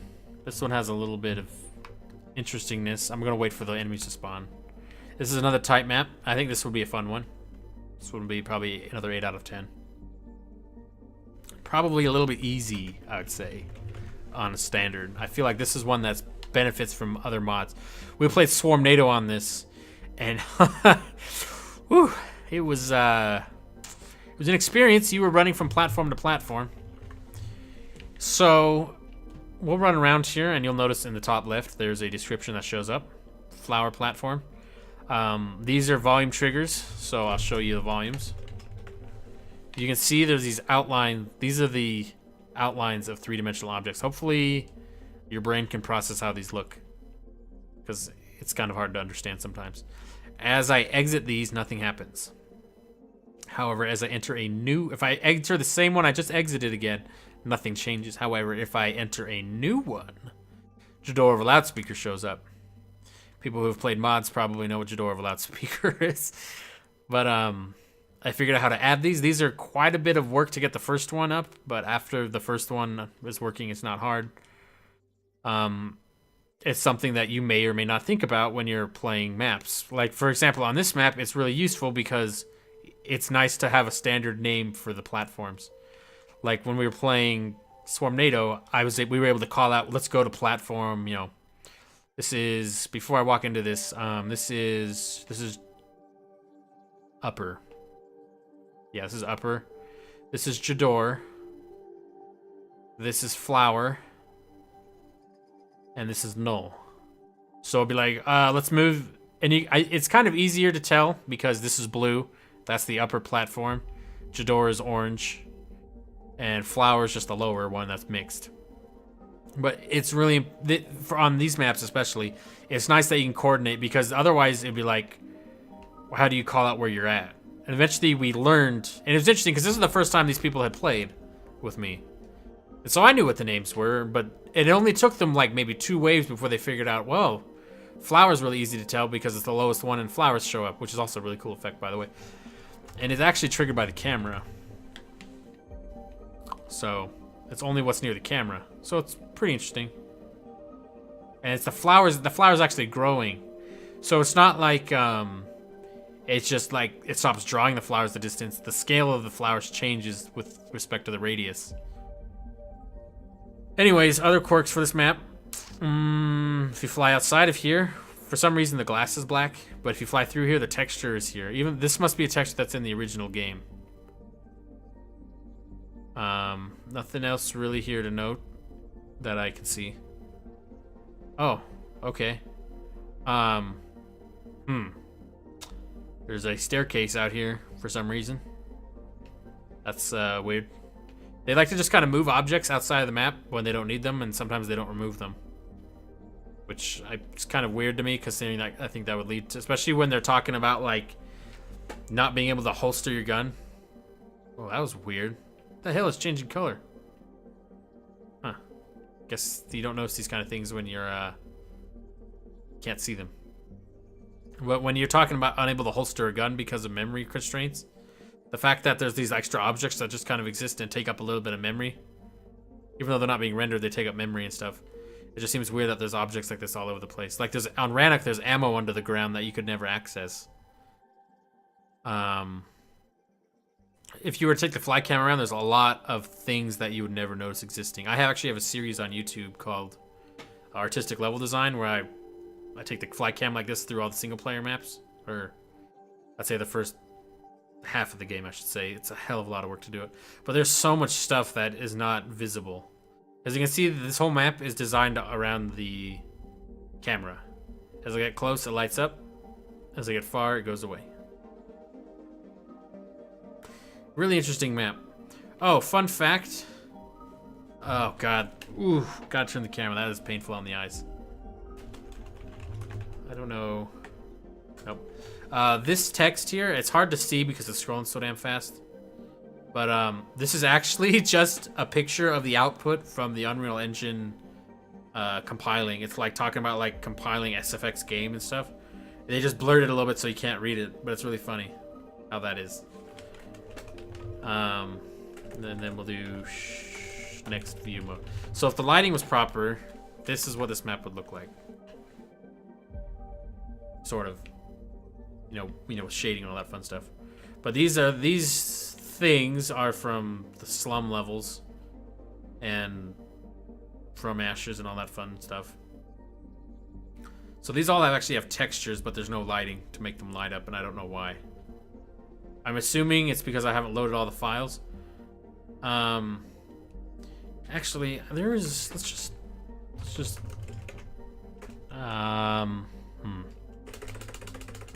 Let me real quick put this up properly, so we don't get into an area. I want to show you something about Armax in single player, which is actually very interesting. I made a video about this on my YouTube channel a while ago, but since I've been working on Armax maps, I understand better now how this works. So we connect to EA servers. Probably one of the worst parts of testing this is when you're doing single player modding, you can go into Origin offline mode and this menu takes like 2 seconds. If you're playing multiplayer, you have to wait for it to load every single time, which takes, like when you're restarting to move an object and you have to move it like 8 times to get it perfectly in position, it literally takes, I wonder if this will actually load. That'd be hilarious if this works.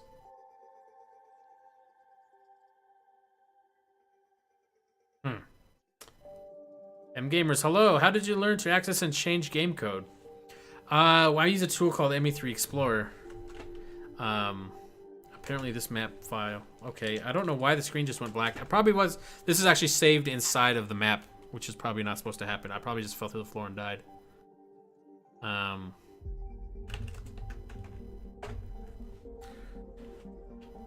okay. Well, I didn't want to do that, but this will work too.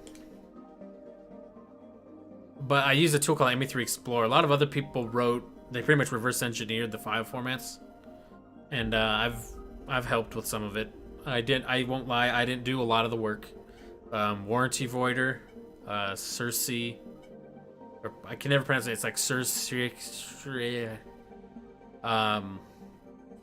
Hef. A bunch of other people did like some, like I don't even know how they did it. Like Warranty Voider, he's the guy who originally made it. I have no clue how in the world he reverse engineered some of this stuff.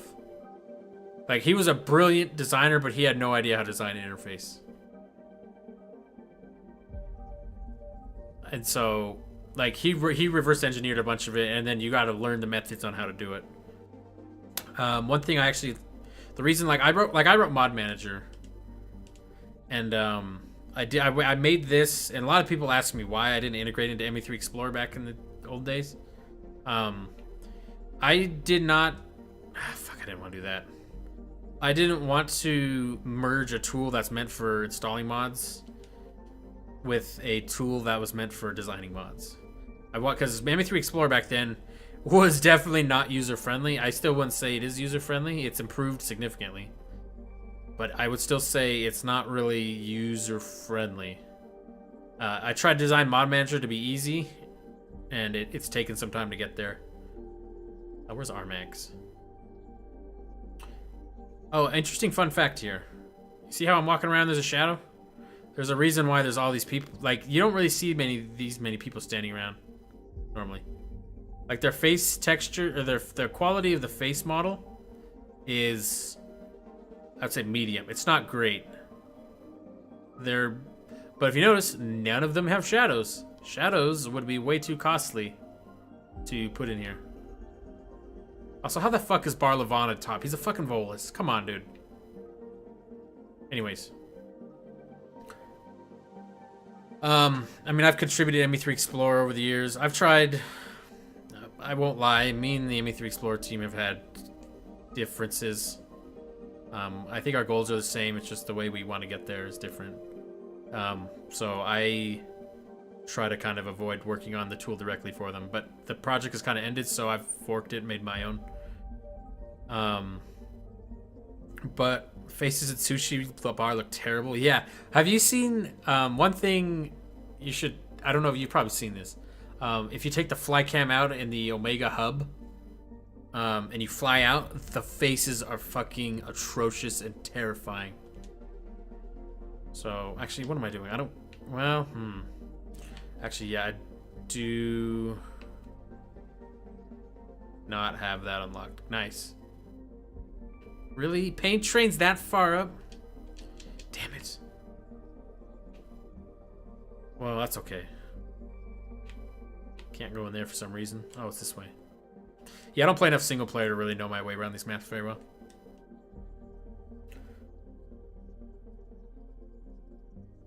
Citadel is interesting because almost all the files for the maps are loaded at once.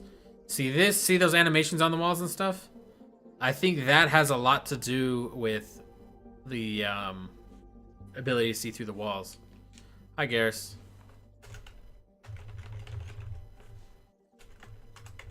Okay, well, we're gonna turn God on because I don't care. This is pretty cool, right? This is actually just transparent glass. You fly through it, boom. So what's probably actually happening in those maps is this glass texture here. I'm gonna turn the AI off because... Oh, no, yeah, here's another thing. This clock... Yeah, you won't believe how fucking complicated the clock is. Didn't I turn the AI off? Stop. The clock is unbelievably freaking hard to deal with in it. So this is pretty cool, right? I mean, this is actually really cool, I think. The reason you probably can't see through the walls on my maps is because... Interesting. Is because these textures right here probably, like this glass texture right here, is probably non-existent for some reason, and it's not, you can't see, it turns black. But that's not what I wanted to show you. We're gonna fly outside of the map, and for some reason the stupid drone thing follows me. Okay, where is it? Okay, here we go. Up in the sky, we got all these beautiful doors for some reason.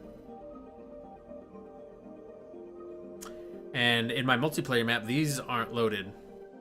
But if you were on Pain Train, which I don't think I can dynamically load because I don't have it unlocked. This is actually... So we'll just ghost up there. I think it's up here. That's where it was.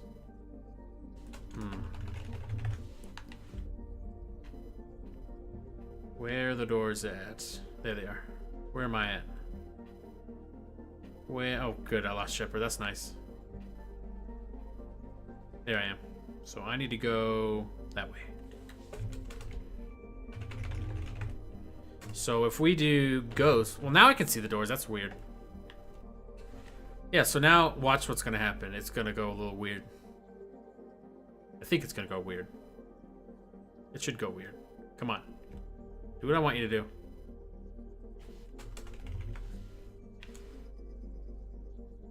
Perfect. There we go. So for some reason, this whole area is loaded still. Or the trigger at least is.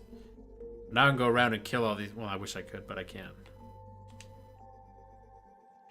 But you see now, and on the reason I originally learned about this was because if you look up in the sky in this Armax area, you see how you can see the stars? There's this one area where you can't see any of the stars. It's kind of a pain in the ass because that stupid drone's in the way. I don't know exactly where it is, but it took me a while to figure out what it is, but it's part of this level file. We'll just fly up there. But if you look up there, there's going to be a little patch where we can't see any stars. Oh, right there. You can actually see this from the Paint Train map if you look in the sky. Like, if you just play Paint Train normally, and you go up to the very first ramp, you look in the sky, you will see this floating block. It's totally visible, too. There's just this floating block up here. And it's like, what the fuck's this doing here? Man, we got way off course, didn't we? But, like, if you look down, now you can totally see how this is a stage. Also, this looks cool as hell. If we actually were to fly around, we may actually be able to trigger some of these other maps to load. What happens is they design like this level, and they design it in this big 3D area. And another team is designing another level within the same like whole like Citadel map. There's like levels in the map. And then levels and stages, whatever. You unload and load stages as you need. And you want to keep them in memory. But they have to take up unique space, otherwise you can't have them both loaded at the same time. Which in most cases is fine, nothing would ever be loaded at the same time. But what they do is that they design this map here, and then another map might be designed over here. So for example, I was to float down there, I might load into another map. I don't really know where any of them are, but it's interesting because as I was working with the Armax maps, none of the locations overlap. They probably just designed them all in the same area, and then broke them into files or something. But I can just like jump. Oh, this might have been a bad idea. I probably just killed myself. I just loaded something. Oh,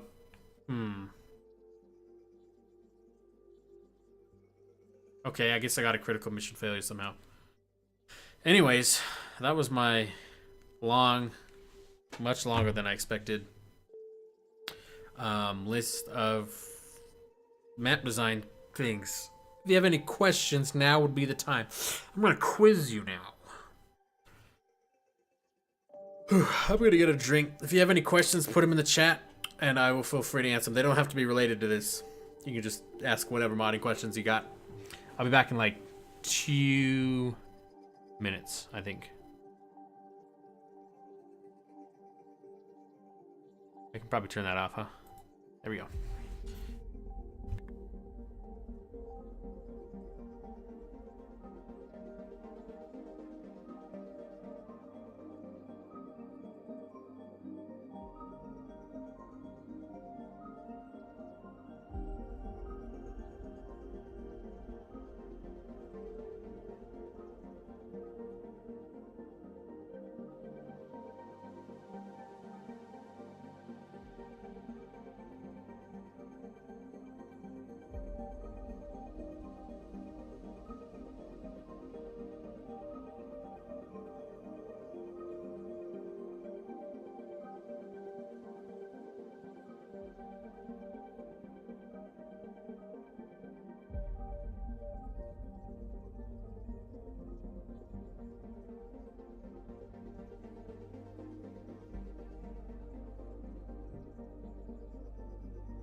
Okay, I'm back.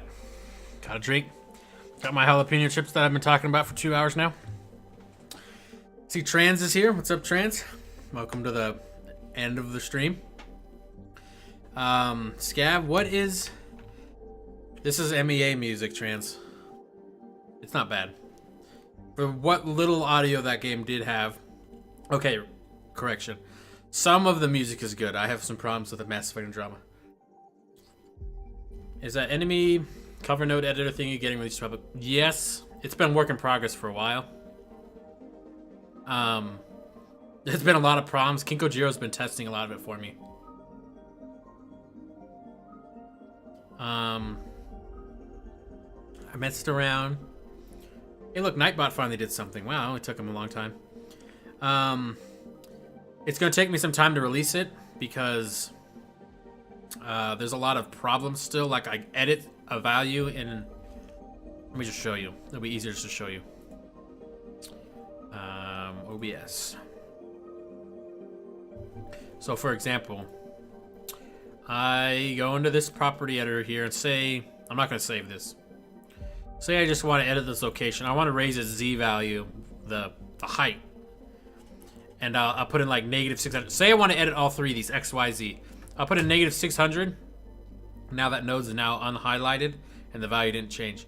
I have to click it again. And then I have to scroll down, open location, and now it's updated. It's a huge pain in the ass, and it's because of ME3, the way ME3 Explorer has like the shared memory between tools. But I'm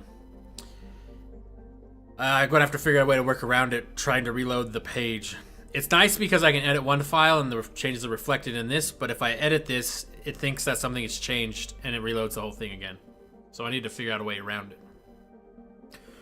Gamers, do you work in the video game industry or in any other branches of computer software development? I actually have a degree in computer science, but I may be part of a student of Mass Effect 3 modding. I have what they call RSI, which is repetitive stress injury.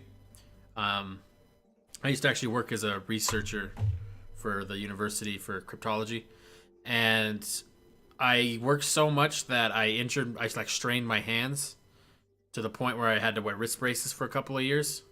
Which, by the way, if you ever get in that situation, don't wear wrist braces. Work out your hands. Go to the gym. It's the only way it's going to get better, and take frequent breaks. Because this shit sucks. I'm not even kidding. Like, there's times where I cannot play games because my hands hurt too much. So if you're like, well, I'll just get a surgery. Don't fucking do that. Surgery treats the problem, or treats the symptoms, not the problem. Anyways, no, I don't actually work. I do IT for a living. I like IT. It's something I'm good at. But I do like software development as a hobby.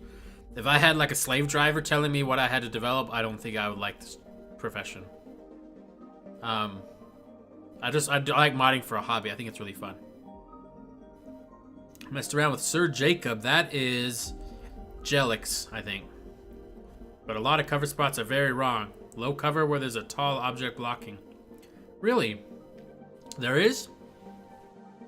I can give you a build on my pathfinding editor if you want. Where you would edit that would be in the cover slot marker. No, it would be in the cover link, which is this object. This probably covers these two. I assume this one probably only covers this one.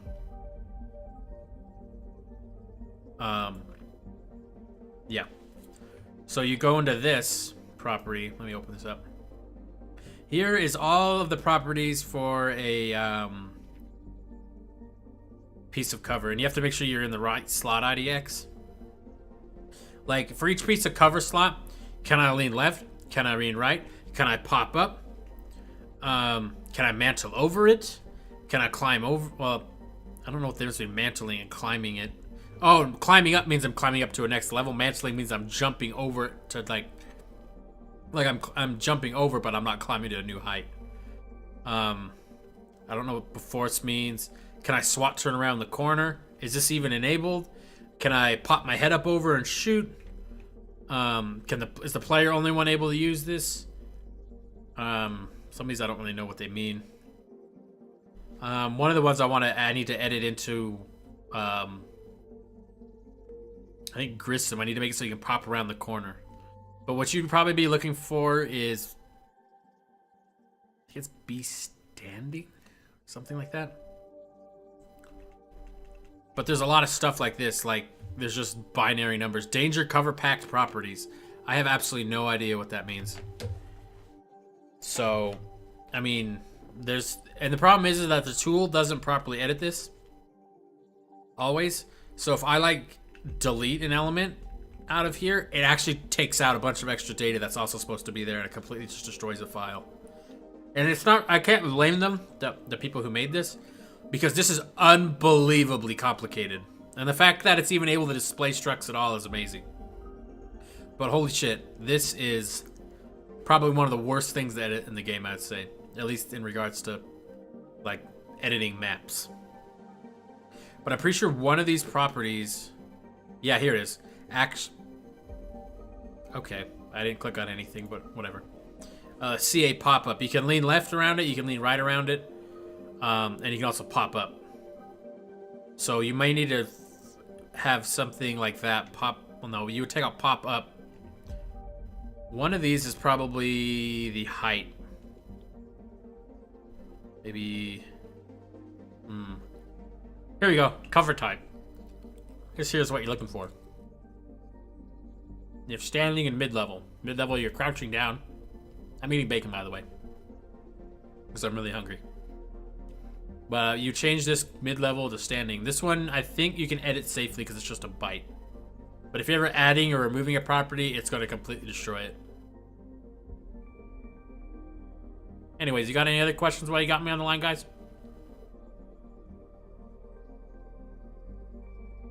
Bacon.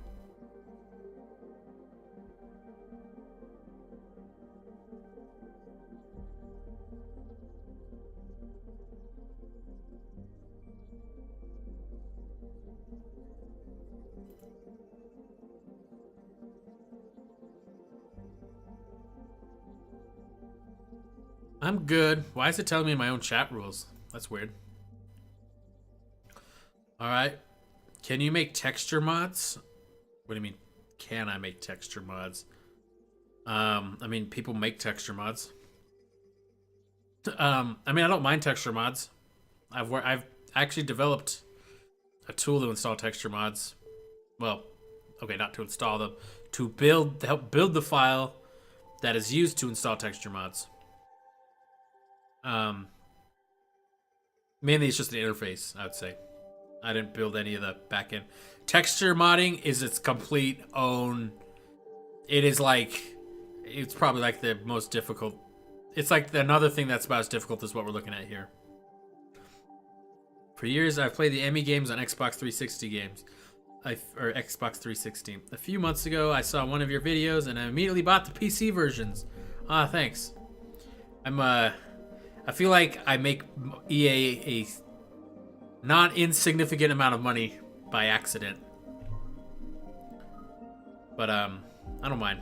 BioWare did a good job on this game, I think, for the limitations that they had. But yeah, I mean, I remember if I hadn't started modding this in May of 2012, I wouldn't even bother to stay around till the third DLC came out, because I had played it probably about 100 hours and I was like, this is getting boring. So I started modding, and you know, now we have new maps and stuff like this 5 years later. Anyways, if only you got some of that. No, well, technically, let me finish chewing before I sound like a ridiculous person on stream.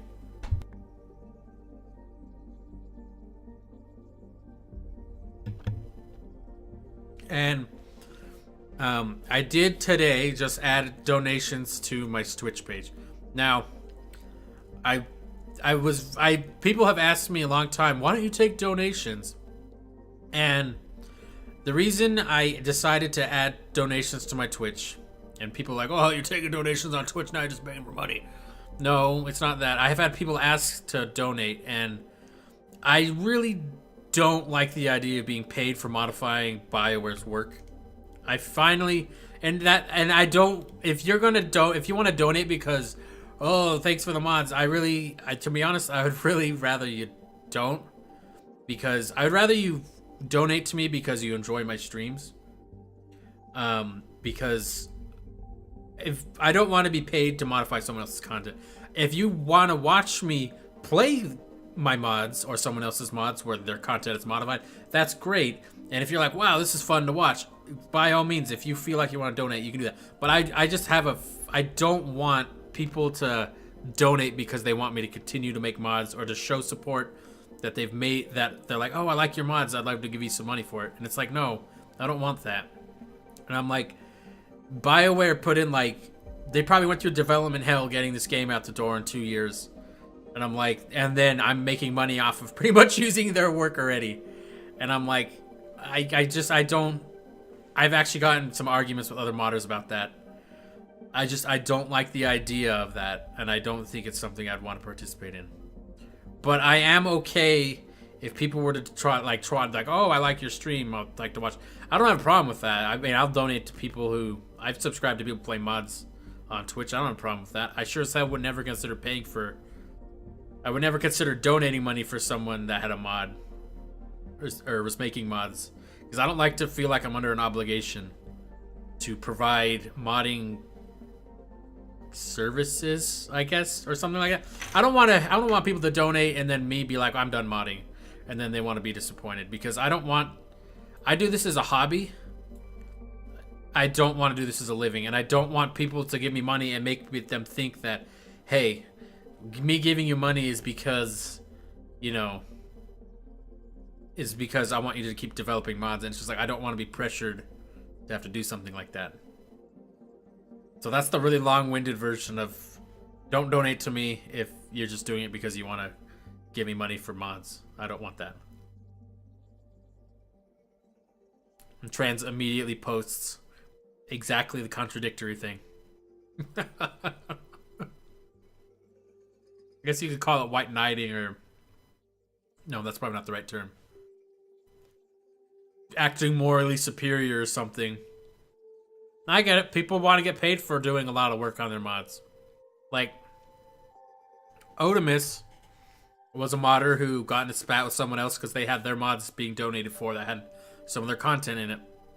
And there was a big spat about it. And I can understand both sides. It was kind of stupid on both sides how it got resolved. But, essentially, they had a bunch of texture mods that they wanted to get donations for, because they had upscaled a lot of textures and made the game prettier. And I can understand, you put your heart and soul into the work that you're doing, and you wouldn't mind getting at least getting donations for it. You don't have to charge. You don't want a paywall. You put a paywall up, you're gonna get a lot of people hating your game or hating your work. But I can understand people wanting to get donations, but at the same time, personally, on my level, I wouldn't be okay with that, because I don't like that idea. But I can understand where they're coming from. I don't like when other modders do it, but it's, you know, there's way worse things they could do. It could be Bethesda, you know, just put out really shitty mods for money. Anyways, anything else, guys? Just sitting here eating a tub of bacon that I cooked a few days ago that I need to eat.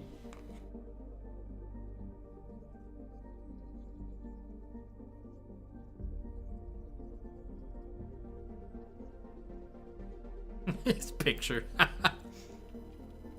Actually, I just realized this is going to be synced to the Twitch stream because I'm watching that. So that laughing is going to be totally unsynchronized from the picture you see. Gross. Would it offend you even more if I told you it was turkey bacon?